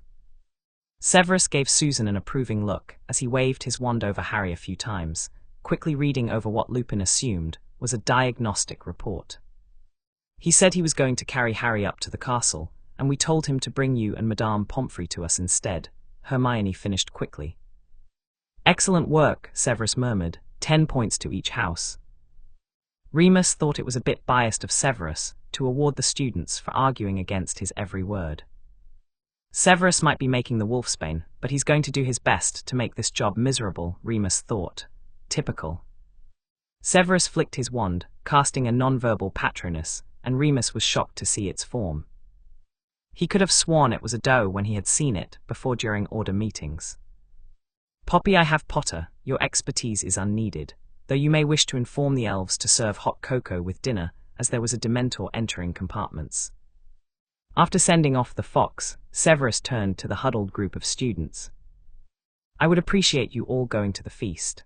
Severus held a hand up for silence as the children began to argue, which the students immediately complied with, much to Remus' annoyance. Give Potter privacy, I will ensure he is at the feast shortly. Someone will need to make his excuses to the rest of the Slytherins, Severus said with a pointed look towards Draco. What should we say happened? Draco asked. We say Harry got in a fight and Lupin is yelling at him, Susan said, getting to her feet. Nobody'll question that. Does Harry get in a lot of fights? Remus wondered, bemused when the rest of the students and Severus muttered their agreement. Go now, Severus ordered them. We shall be there shortly. Remus shook his head as the 8 students obediently left the compartment, though he was slightly mollified by the glare Susan gave Severus. Harry will be fine, she hissed, or else. She stormed from the compartment, and Remus was shocked to see that Severus snorted in amusement. Susan Bones did not inherit her mother's sweetness, Remus thought with a disappointed frown as he remembered Amelia's sister, the sweet Hufflepuff who had been a year behind him in school. You can go, Lupin, Severus sneered. I do not require assistance nor an audience. I'll stay, Remus said coolly. I'd like to make sure James' son is safe. Severus looked up at him, and his sneer quickly shifted into a smirk of amusement. So be it, Wolf, he muttered. Harry, I'm going to raise my wand to blow wind in your face, Severus said loudly and slowly, with the ease of someone who has done this before. Ventus. Harry, Severus slowly placed his hand on Harry's shoulder. Come now, you're quite safe. It's time to go terrorize your classmates. Gee, get off me. Remus felt relief flood him as Harry stammered at Severus. He had never seen such a person have what he could see now was some sort of panic attack after fainting from Dementor exposure.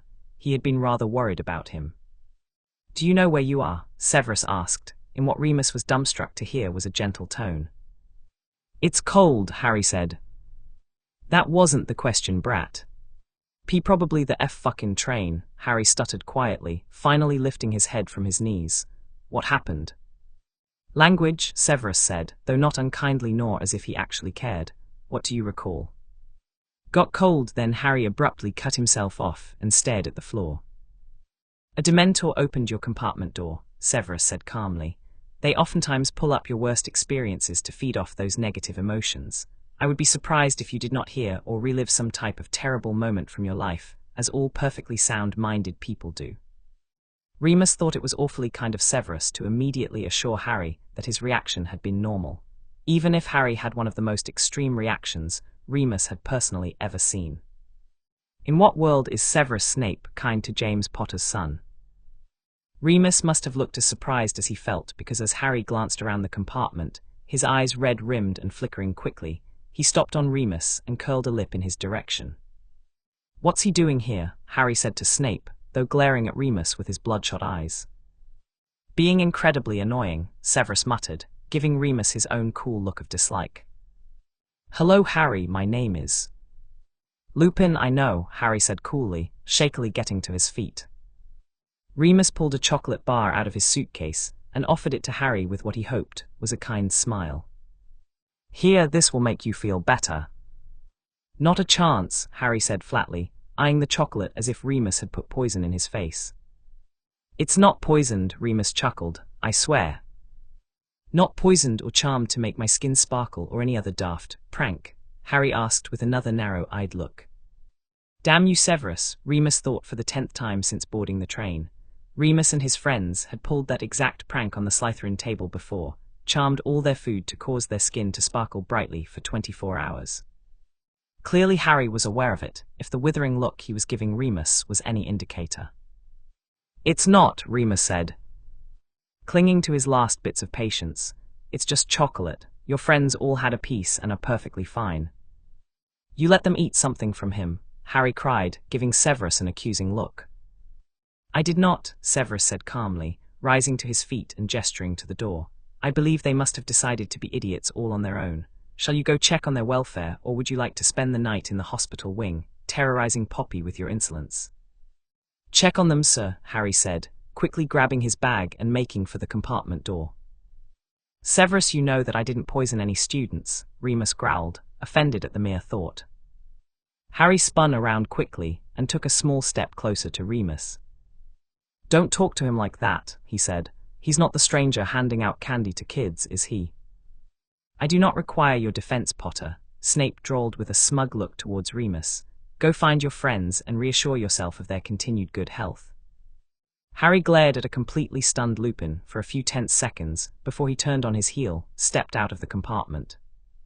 What did I do to deserve such distrust? He wondered sadly. Can I fix it? See you at the feast, Harry called back over his shoulder. Remus didn't need it spelled out for him that Harry was very much not talking to him when he said that.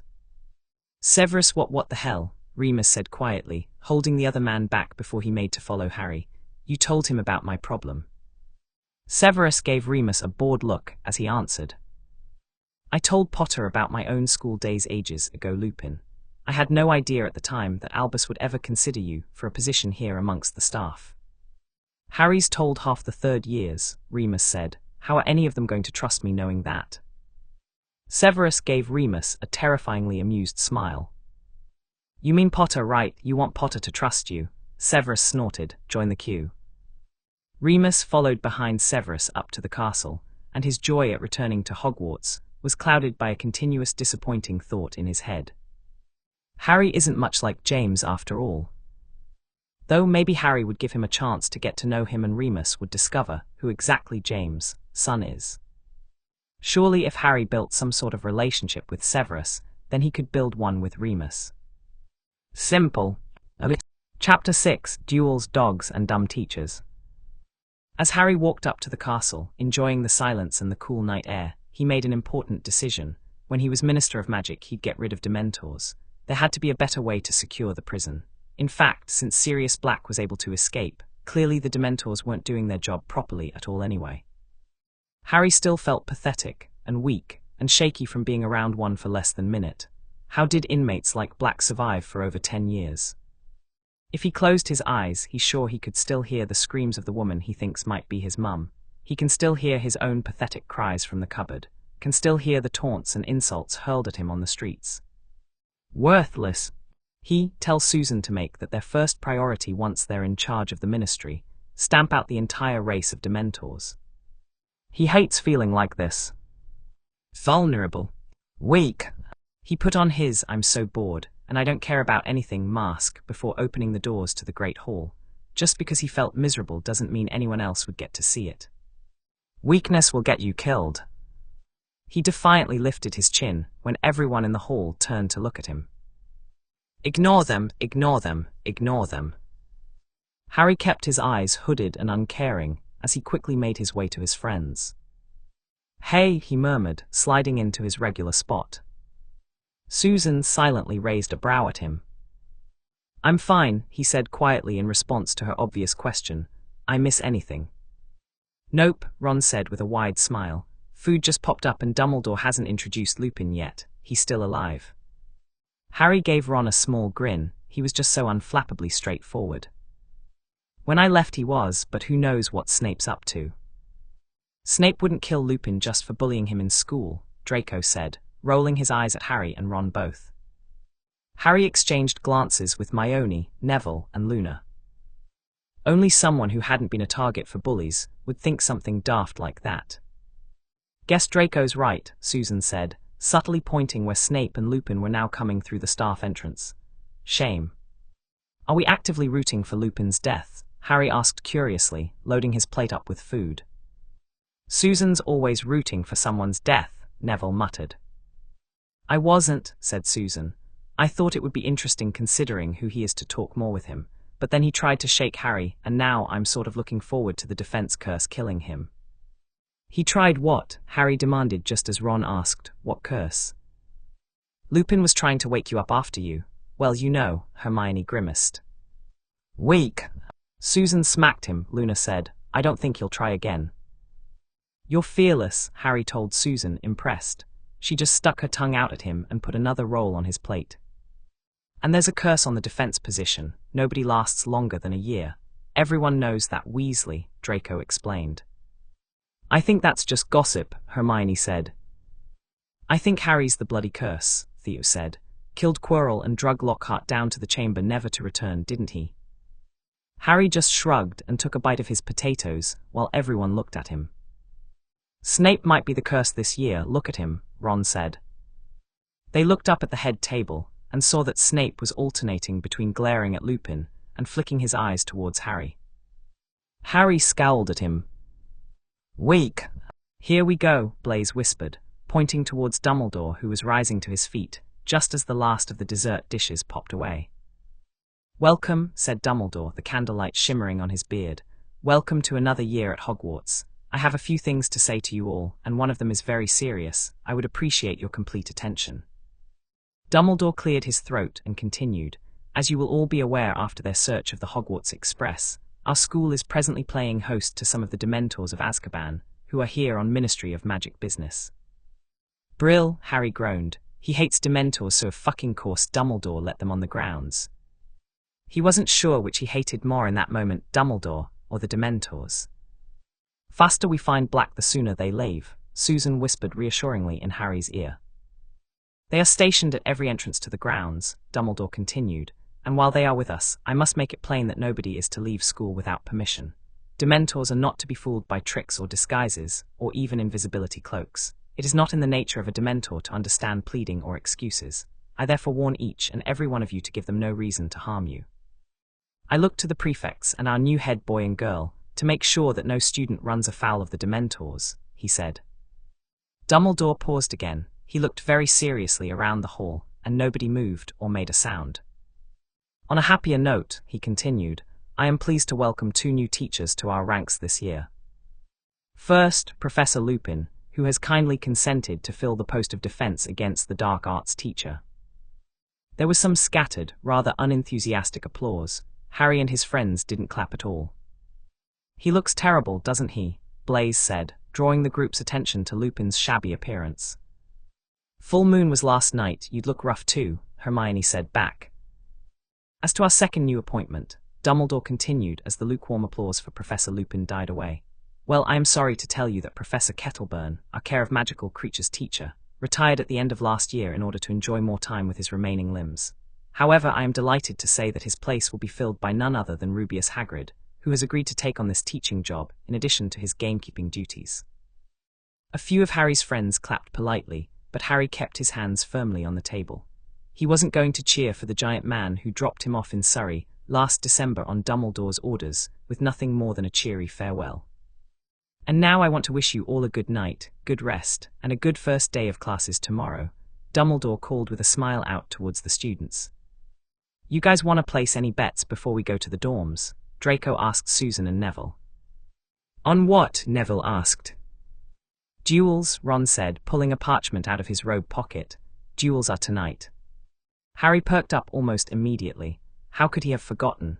A duel would be an excellent time to shake off this shaky feeling of weakness, and he's dueled on the first night every year since his very first one. What do you mean nobody wants to duel me? Harry demanded, staring around the silent common room in shock. Since when? Since they found out you're Slytherin's heir, Blaise drawled with a small wink. Harry should have known that he would eventually come to regret encouraging that rumor within Slytherin. What am I supposed to do now? He whined quietly to Draco a few minutes later, as they watched two fifth-year girls have what Harry considered to be the most boring duel in the world. Be happy you aren't being attacked, Draco suggested with his blonde brows raised high. You could have a peaceful night for once. Harry didn't want peace. He wanted the sharp rush that proper dueling gave him. He wanted to feel alive again, and he wanted to stop feeling so goddamned weak.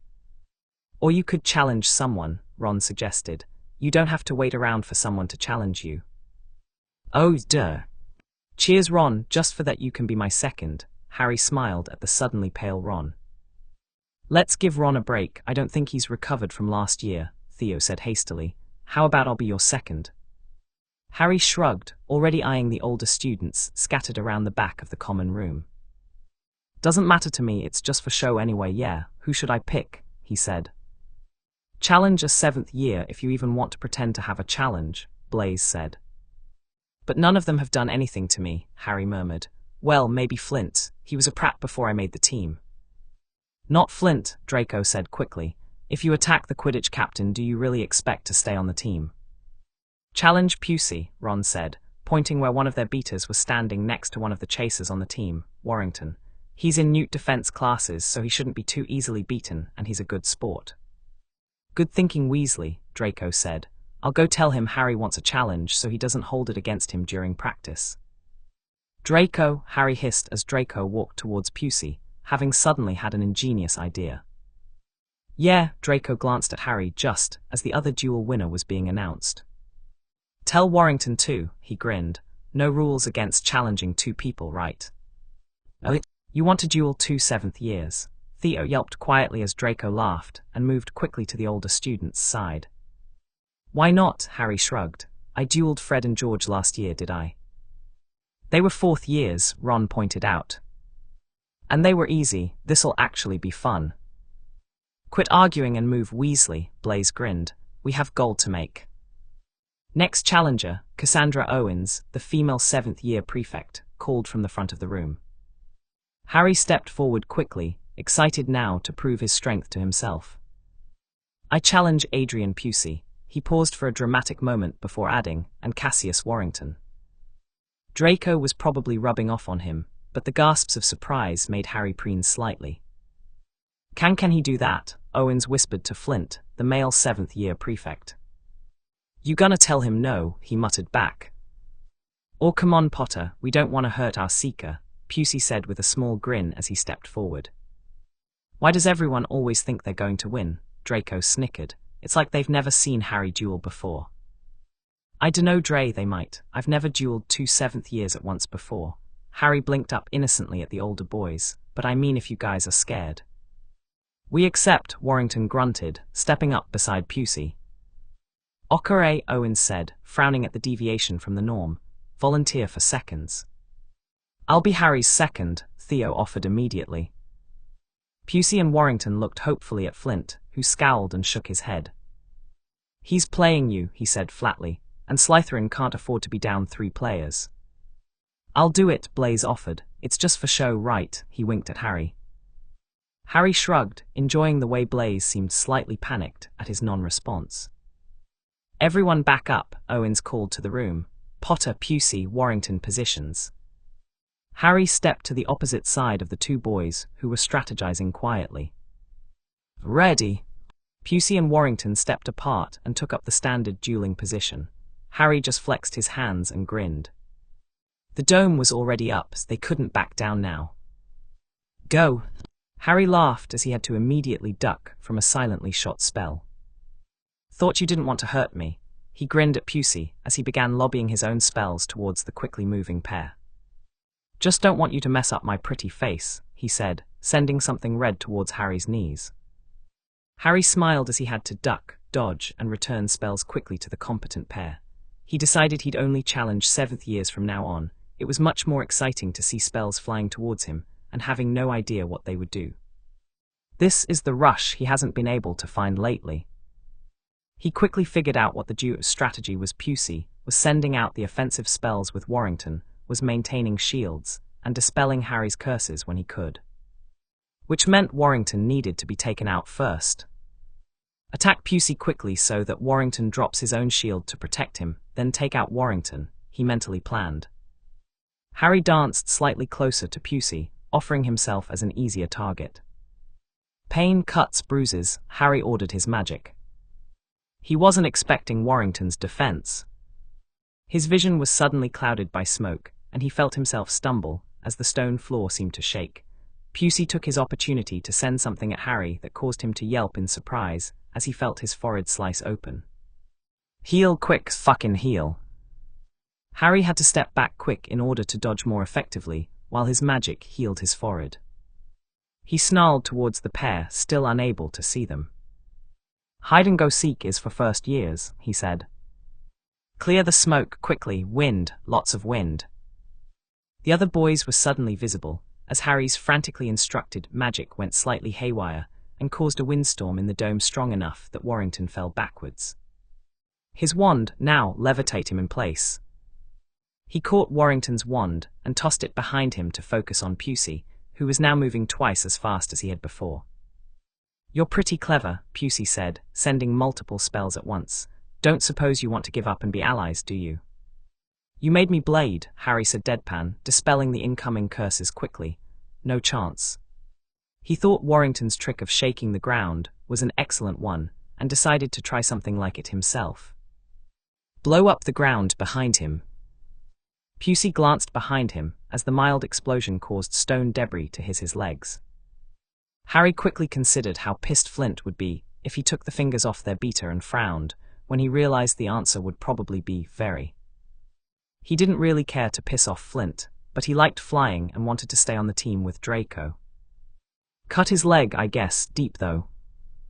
Harry grinned with satisfaction as Pusey howled, and dropped his wand as his left leg began bleeding freely. Winner Potter, Flint said quickly, popping the dome.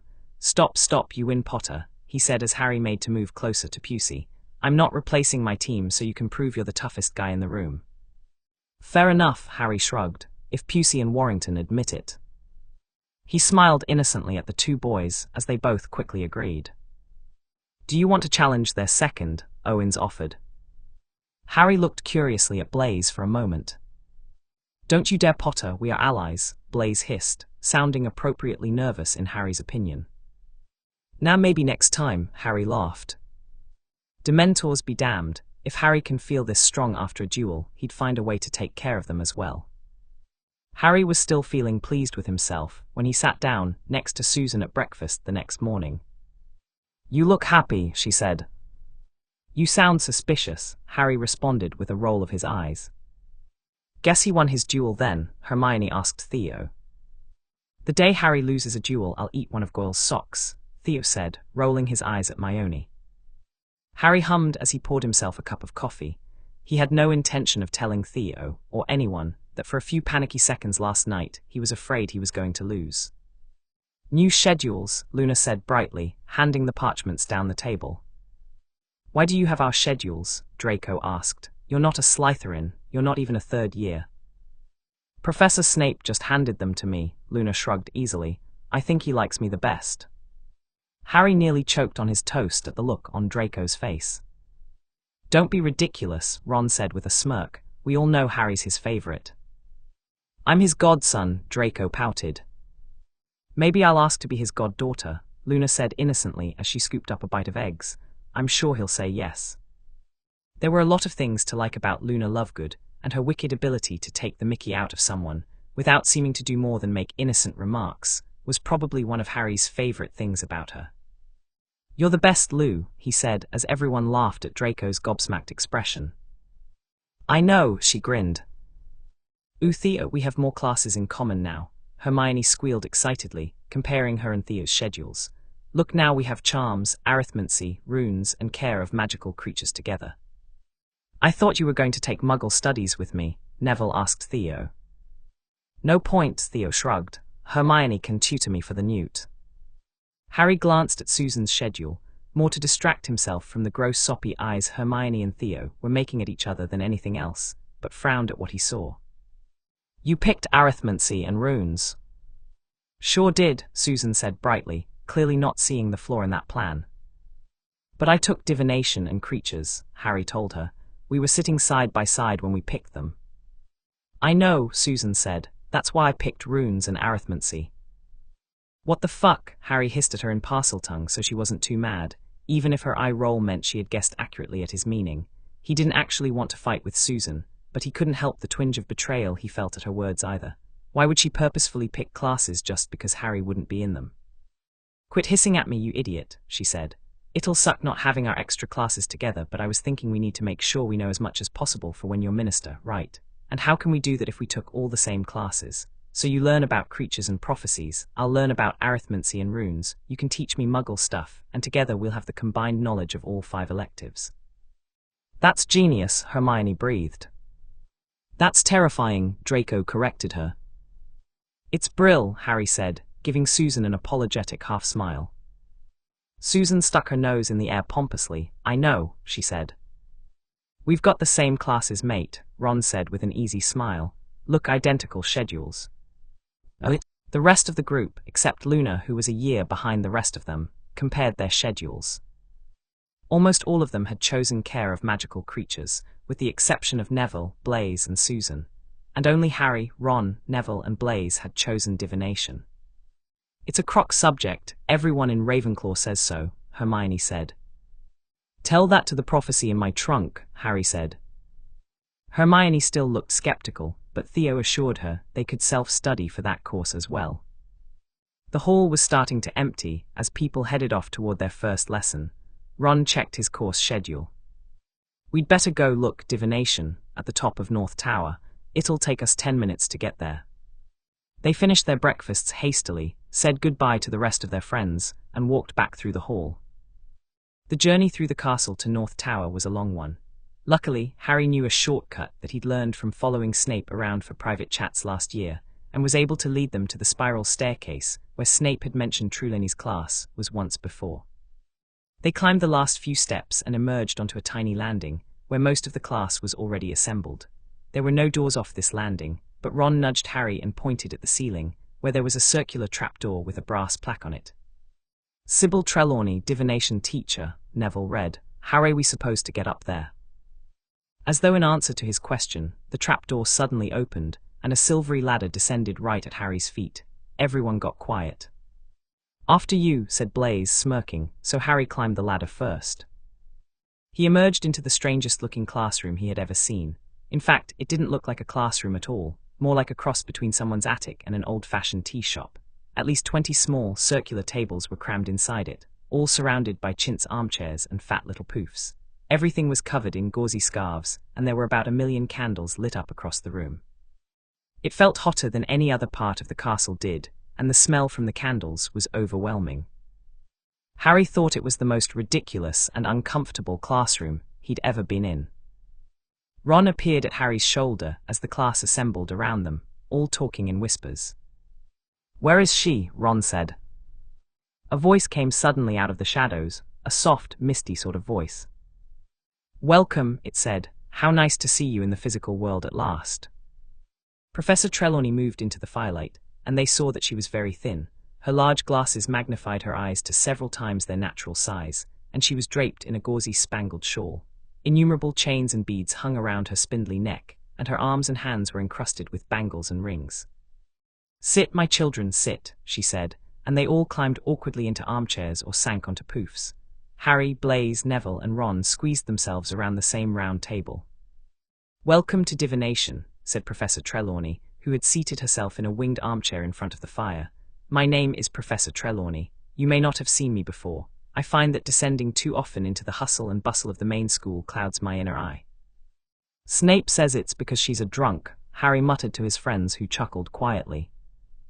Professor Trelawney rearranged her shawl and continued, "So you have chosen to study divination, the most difficult of all magical arts. I must warn you at the outset that if you do not have the sight, there is very little I will be able to teach you. Books can take you only so far in this field. Many witches and wizards, talented though they are in the area of loud bangs and smells and sudden disappearings, are yet unable to penetrate the veiled mysteries of the future," Trelawney went on, her enormous, gleaming eyes moving from face to face. "It is a gift granted to few. You, boy," she said suddenly to Neville, who almost toppled off his pouf, "is your grandmother well?" "His name is Neville, not Boy," Harry scowled at the professor, interrupting Neville's stammered reply. Trelawney moved her gaze from Neville to Harry, and gave what he considered to be a rather dramatic gasp. "You child, you have darkness in you," she said in a hoarse whisper that was loud enough to silence the rest of the room. "Yes, I sense many difficult times for you." "That'll sure be a change," Harry said in a bored voice. Ron and Blaise were both laughing loudly now, but Neville looked at Harry with wide eyes. Trelawney gave Harry a sharp look before she continued, "We will be covering the basic methods of divination this year. The first term will be devoted to reading the tea leaves. Next term we shall progress to palmistry. By the way, my dear," she shot suddenly at Parvati Patil, beware a red-haired man. Parvati gave a startled look at Ron, who was right behind her, and edged her chair away from him. Harry hissed at her and smirked when Ron grinned over at him for it. "In the second term," the professor went on, "we shall progress to the crystal ball. Unfortunately, classes will be disrupted in February by a nasty bout of flu. I myself will lose my voice, and before Easter one of our number will leave us." A very tense silence followed this pronouncement, but Professor Trelawney seemed unaware of it. Harry thought she was doing a decent job at convincing the other students that she could see the future. Snape said she was a fraud and a drunk, but Harry figured Snape of all people would have a little bit more belief in the subject. "Now I want you all to divide into pairs. Collect a teacup from the shelf, come to me and I will fill it," Trelawney said, raising a silver teapot. "Then sit down and drink until only the dregs remain. Swill these around the cup 3 times with the left hand, then turn the cup upside down on its saucer, wait for the last of the tea to drain away, then give your cup to your partner to read. You will interpret the patterns using pages 5 and 6 of Unfogging the Future. I shall move among you, helping and instructing. Oh, and dear," she caught Neville by the arm as he made to stand up, "after you've broken your first cup, would you be so kind as to select one of the blue-patterned ones? I'm rather attached to the pink." Sure enough, Neville had no sooner reached the shelf of teacups when there was a tinkle of breaking china. Professor Trelawney swept over to him holding a dustpan and brush, and Harry rolled his eyes and fixed the teacup from where he was sitting. "Oh," Trelawney looked surprised at the teacup that was now back in one piece. "Yes, that sometimes can happen with magic teacups. Here you go." She gave Neville back the pink cup, and he made his way to their table with a bemused smile. Harry partnered with Ron, while Blaise and Neville partnered up. He drank the overly spiced tea quickly and swapped cups with Ron. "Right," said Ron as they both opened their books at pages 5 and 6. "What can you see in mine?" "A load of soggy tea dregs," Harry snorted. "Broaden your minds, my dears, and allow your eyes to see past the mundane," Professor Trelawney cried through the gloom. "Right, you've got a crooked sort of cross," Harry consulted Unfogging the Future. "That means you're going to have trials and suffering, or it's a sun which means great happiness. So you're either going to suffer or you're going to be happy." "Well, no pressure on which one it is," said Ron, and the 4 of them had to stifle their laughs as Trelawney gazed in their direction. "My turn." Ron peered into Harry's teacup, his forehead wrinkled with effort. "There's a blob a bit like a bowler hat," he said. "Guess you will work for the Ministry of Magic." He turned the teacup the other way up. "There's a thing here," he said, "that looks like an animal. Yeah, if that was its head. It looks like a hippo. No, a sheep." Professor Trelawney whirled around as Harry and Blaise let out snorts of laughter. "Let me see that, my dear," she said reprovingly to Ron, sweeping over and snatching Harry's cup from him. Everyone went quiet to watch. Professor Trelawney was staring into the teacup, rotating it counterclockwise. "The falcon, my dear, you have a deadly enemy." "Ooh, really?" Harry said, faking as much enthusiasm as he could. "Do you think it's someone who tried to kill me before?" "It could be," Trelawney said seriously, Harry's sarcasm going right over her head. She lowered her huge eyes to Harry's cup again and continued to turn it. "The club, an attack. Dear, dear, this is not a happy cup." "Wow, that is surprising," said Blaise with a wink towards Harry. Everyone was staring, transfixed at Trelawney, who gave the cup a final turn, gasped, and then screamed. There was another tinkle of breaking china. Neville had smashed his second cup. Harry figured he wouldn't fix this one since it was Trelawney's fault this time. Trelawney sank into a vacant armchair, her glittering hand at her heart and her eyes closed. "My dear boy, my poor dear boy, no, it is kinder not to say, no, don't ask me." "What is it, Professor?" said Neville at once. Everyone had got to their feet, and slowly they crowded around Harry's table, pressing close to Trelawney's chair to get a good look at Harry's cup. "Back up," Harry hissed, effectively causing everyone aside from his friends to take 2 steps backwards. "My dear," Trelawney's huge eyes opened dramatically, "you have the grim." "The what?" said Harry. He felt his face heat up in embarrassment, as he seemed to be one of the only people who didn't understand. The rest of the class, aside from Dean Thomas, a Gryffindor, all had their mouths open in shock. "The grim, my dear, the grim," cried the professor, who looked insulted that Harry hadn't understood. "The giant, spectral dog that haunts churchyards. My dear boy, it is an omen, the worst omen of death." Harry blinked slowly at her, while his classmates started whispering amongst themselves. "Me dying or me causing someone else to die?" he asked. Trelawney looked startled at his question, and the whispering students went silent. "You, my dear. Do you know when?" The professor glanced at the other students, who now looked as confused as she did. "Soon, the Grimm's presence means you will die soon," she said. "Like before Christmas or after?" Harry asked. "Because I've got a lot to do in that case, so it'd be brill if you had a timeline." Ron started laughing, which set off Blaise and Neville. "I think we'll finish up here for today," Trelawney said, giving Harry a look of dislike. "Yes, pack away your things." "Mate, you're mad," Ron chuckled as they left the classroom. "I've got a lot to do." "I need a timeline," Blaise incorrectly quoted him. She was not happy. "Aren't you worried at all?" Neville asked. "Nope," Harry shrugged. "I'll ask Luna during lunch what the Nargles say about it. They haven't been wrong yet, and Luna would have warned me if I was getting ready to die." When the rest of their morning classes ended, Harry stopped Susan from sitting in her regular spot beside him at lunch. "I need Luna," he explained with an apologetic grimace. "It's important." "Fine," Susan said easily, taking Luna's spot instead. Luna glided up to their table and sat down beside Harry, as if she already knew that she was supposed to. "Hello," she said. "Lou, can you ask the Nargles if I'm going to die soon?" Harry said immediately, causing the rest of the group, aside from Blaise, Neville, and Ron, to look up quickly. "Trelawney says I am, but she wouldn't tell me when." Luna scrunched up her nose and turned her head slightly, probably to better hear the Nargles. "Not today," Luna said seriously. Harry grinned at that. "What about tomorrow?" he asked. "I'll let you know tomorrow night," she said. Which Harry figured was a lunarism, as Sissa would call it, for I don't know. "Why did Professor Trelawney say you're going to die?" Theo asked. "He had a dog in his tea dregs," said Blaise. "It was not a dog, it was a Grim," Ron said hotly. "Harry, you said you found a dog this summer, right? It wasn't a great black dog, was it?" Harry looked across Luna to Susan, who grimaced at him. "Yeah, it was," he said, "starving too. My Uncle Bilius saw one and he died 24 hours later," Ron said, paling rapidly beneath his freckles. "It's a sign, Harry." "It's nonsense," Hermione said. "Divination is a load of guesswork, and even then you don't always find the actual answers." "You don't know what you're talking about," said Ron, starting to get angry. "Grims scare the living daylights out of most wizards." "Don't yell at her," Theo said, his normally soft eyes getting hard. "She's allowed her opinion just as you are yours." But Harry could die," Ron cried. I'm not going to die, Harry said. Trelawney just wanted to be dramatic for the first class. The looks that Neville, Ron, and surprisingly enough Draco, were giving him told him they thought Trelawney was being more than just overtly dramatic. Harry was pleased to get out of the castle after lunch. Yesterday's rain had cleared, the sky was a clear, pale grey, and the grass was springy and damp underfoot as they set off for their first ever Care of Magical Creatures class. Harry, Draco, and Ron were discussing the upcoming Quidditch training, while Hermione and Theo were walking hand in hand and talking rapidly about arithmancy.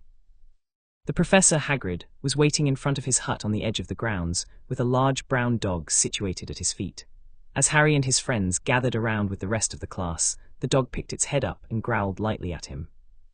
"Quit it, Fang," Hagrid frowned.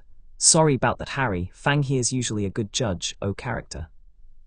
Fang still looked suspiciously at Harry, who hissed quietly at him. He took creatures for a chance to be outside and away from writing constant essays. He didn't really like animals much altogether. They never seemed to like him, and the feeling was mostly mutual. He made an exception for Sevi, who was perfect and useful, and had a bit of a soft spot for anything that looked like it was suffering, animal or not. "Got a real treat for ye today. Great lesson coming up," Hagrid yelled. "Everyone here, right, follow me." For one moment, Harry thought that Hagrid was going to lead them into the forest. Harry hadn't been in there before, but he thought it might be fun to discover why it's forbidden. However, Hagrid strolled off around the edge of the trees, and 5 minutes later, they found themselves outside a kind of paddock. There was nothing in there. "Everyone gather round the fence here," he called. "That's it, make sure ye can see." Hagrid beamed at them all. "Now ye need creatures, be just a mo." "He's an idiot," Draco groaned beside him. "I bet he doesn't assign much homework though," Harry grinned.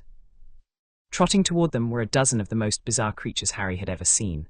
They had the bodies, hind legs, and tails of horses, but the front legs, wings, and heads of what seemed to be giant eagles, with cruel, steel-colored beaks and large, brilliantly orange eyes. The talons on their front legs were 1/2 foot long and deadly-looking.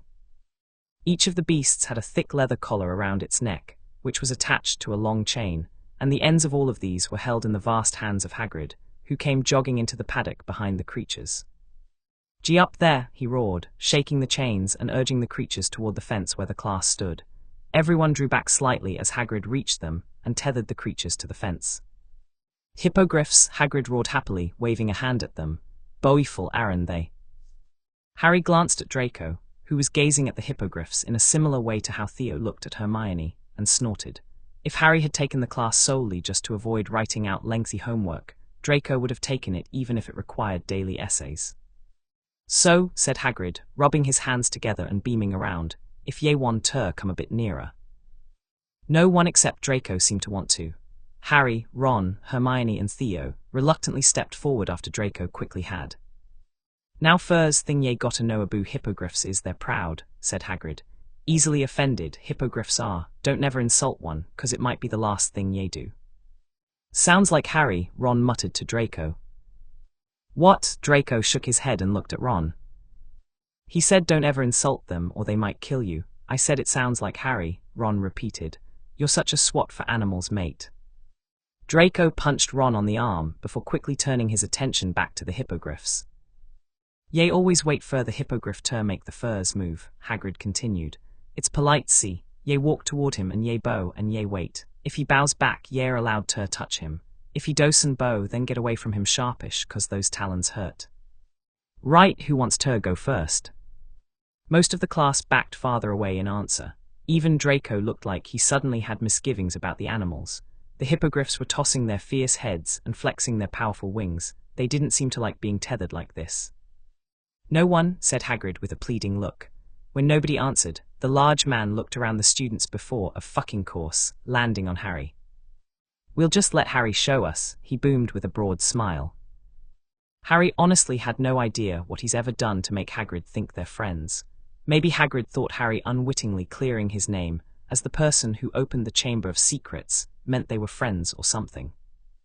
As if Harry would be friends with someone who kisses Dumbledore's ass as much as he clearly does. At any rate, as much as he didn't want to, Harry couldn't step back now.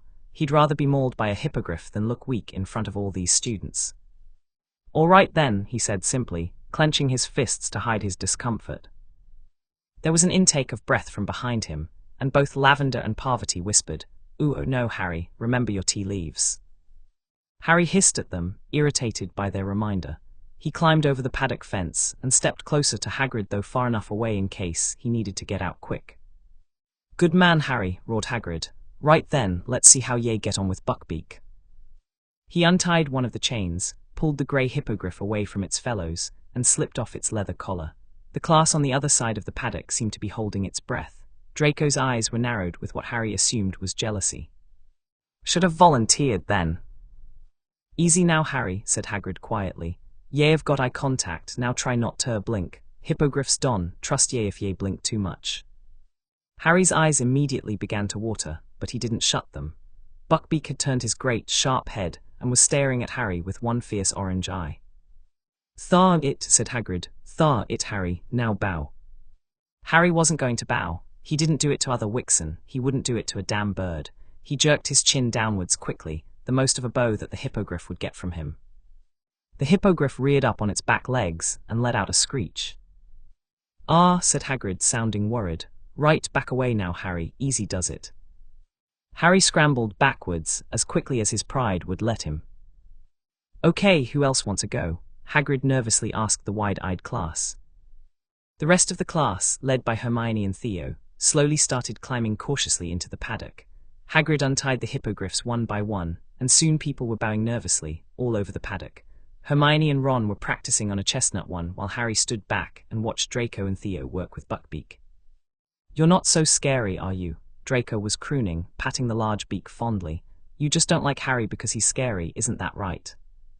"Piss off," Harry called across the paddock, where he was remaining as far from the creatures as he could while technically still being in class. "It's okay, Buckbeak, Harry scares us too," Draco laughed.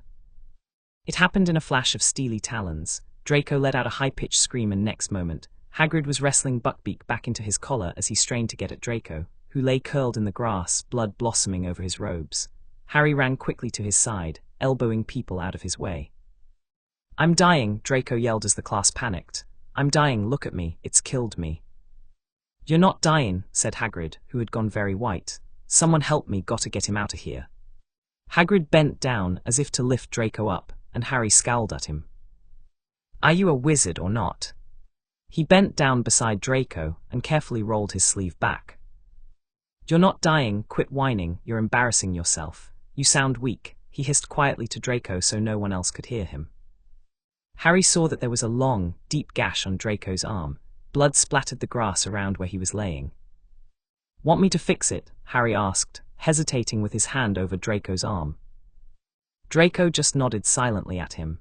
He was biting his lip in what Harry assumed was an effort to not cry. "Heal his arm, fix the cut, heal him." Harry concentrated as hard as he could on an image of Draco's arm, once again being healed and unblemished. Draco let out a shaky breath as Harry's magic sealed the cut up, only leaving behind a very faint white scar to show it had ever been there. "Good job, Harry," Hagrid suddenly roared amidst the scattered applause of their classmates. 10 points to Slytherin. Harry helped Draco to his feet and glared hatefully after Hagrid. "Why'd he attack Draco, huh? Can't you control him?" "It was Malfoy's fault," Dean Thomas defended Hagrid. "He insulted Buckbeak." "How that?" Ron demanded, coming to stand on the other side of Draco. "He implied Buckbeak was scared of Potter. Buckbeak was probably insulted that anyone thought Potter could be scary," Finnegan sneered. "Are you implying I'm not scary?" Harry said, taking a step closer to Finnegan and reaching for his knife slowly, "because I can fix that." Finnegan scrambled backwards and fell on the ground, causing Harry's friends to roar with laughter at his red face. "That's enough," Hagrid said gruffly. "Malfoy shouldn't have said it, and no fighting in me class." Harry looked incredulously at the giant man. "You're blaming Draco because you couldn't control your pet." "Class is over," Hagrid said loudly, blatantly ignoring Harry. "Dismissed, go on now." Harry turned on his heel and stormed off towards the castle, fuming over the professor's incompetency. Draco is his and Hagrid let him get hurt because he's an idiot. And Dumbledore hired him. Draco didn't even really insult the stupid bird, he ranted to his friends. Hagrid's an idiot. "I thought the hippogriffs were really interesting," Hermione said hesitantly. And Draco's okay, right, so it's not a big deal, is it? Of course it's a big deal, Harry spat. Dumbledore shouldn't just hire people he likes if they aren't qualified for the position. Charlie, my brother, says he's a dab at creatures, Ron said. Suppose that's why Dumbledore hired him. A dab at creatures. He was going to let Draco bleed right there on the damn ground because he can't control a hippogriff. But Draco's fine, Ron said, ignoring Harry's heated tone. So all's well that ends well, right? Harry was about to tell Ron that no, not all's well that ends well, when Draco jabbed him with his elbow. Now who's being embarrassing? He whispered, his cheeks pink. I don't need you to defend me. Then heal your fucking self next time, Harry said. I will. Harry and Draco stopped in front of the entrance to Hogwarts and were glaring angrily at each other. Let me get this right, Theo said. Harry's mad at Draco because Draco got hurt and Draco is now mad that Harry healed him. Yes, Draco yelled just as Harry said no. Shut up, they both said to Theo, unintentionally and simultaneously. Harry blinked at Draco a few times before Draco let out a small chuckle. Okay, I probably won't heal myself next time. I was dying, you know. Thank you. You weren't dying, Harry rolled his eyes. I've bled harder than that when I was 7, he bragged, and I'm still alive. That's not good, Harry, Hermione said. Harry flushed when he saw his friends were all staring at him now. I was fine, he said. Healed it up, did I? Nobody looked very convinced by that argument, so Harry decided that he'd just keep his accomplishments to himself from now on. Whatever, he scowled. Hagrid's still incompetent, Dumbledore's an idiot, and I'm telling Draco's dad he got attacked by a fucking giant horsebird during class. Draco spent the rest of the day trying to convince Harry not to tell his father about it. He'll just freak out, Draco said for about the 50th time during dinner that night. You can't use logic on Harry, Susan said with a mischievous grin. You have to barter with him. Harry perked up at that, now interested in what Draco would have to trade. I'll give you 10 galleons, Draco said. Nope. I'll buy you all the chocolate you can eat when we go to Hogsmeade. No thanks, I've got money, don't I? Draco hesitated before finally offering, I'll owe you a favor.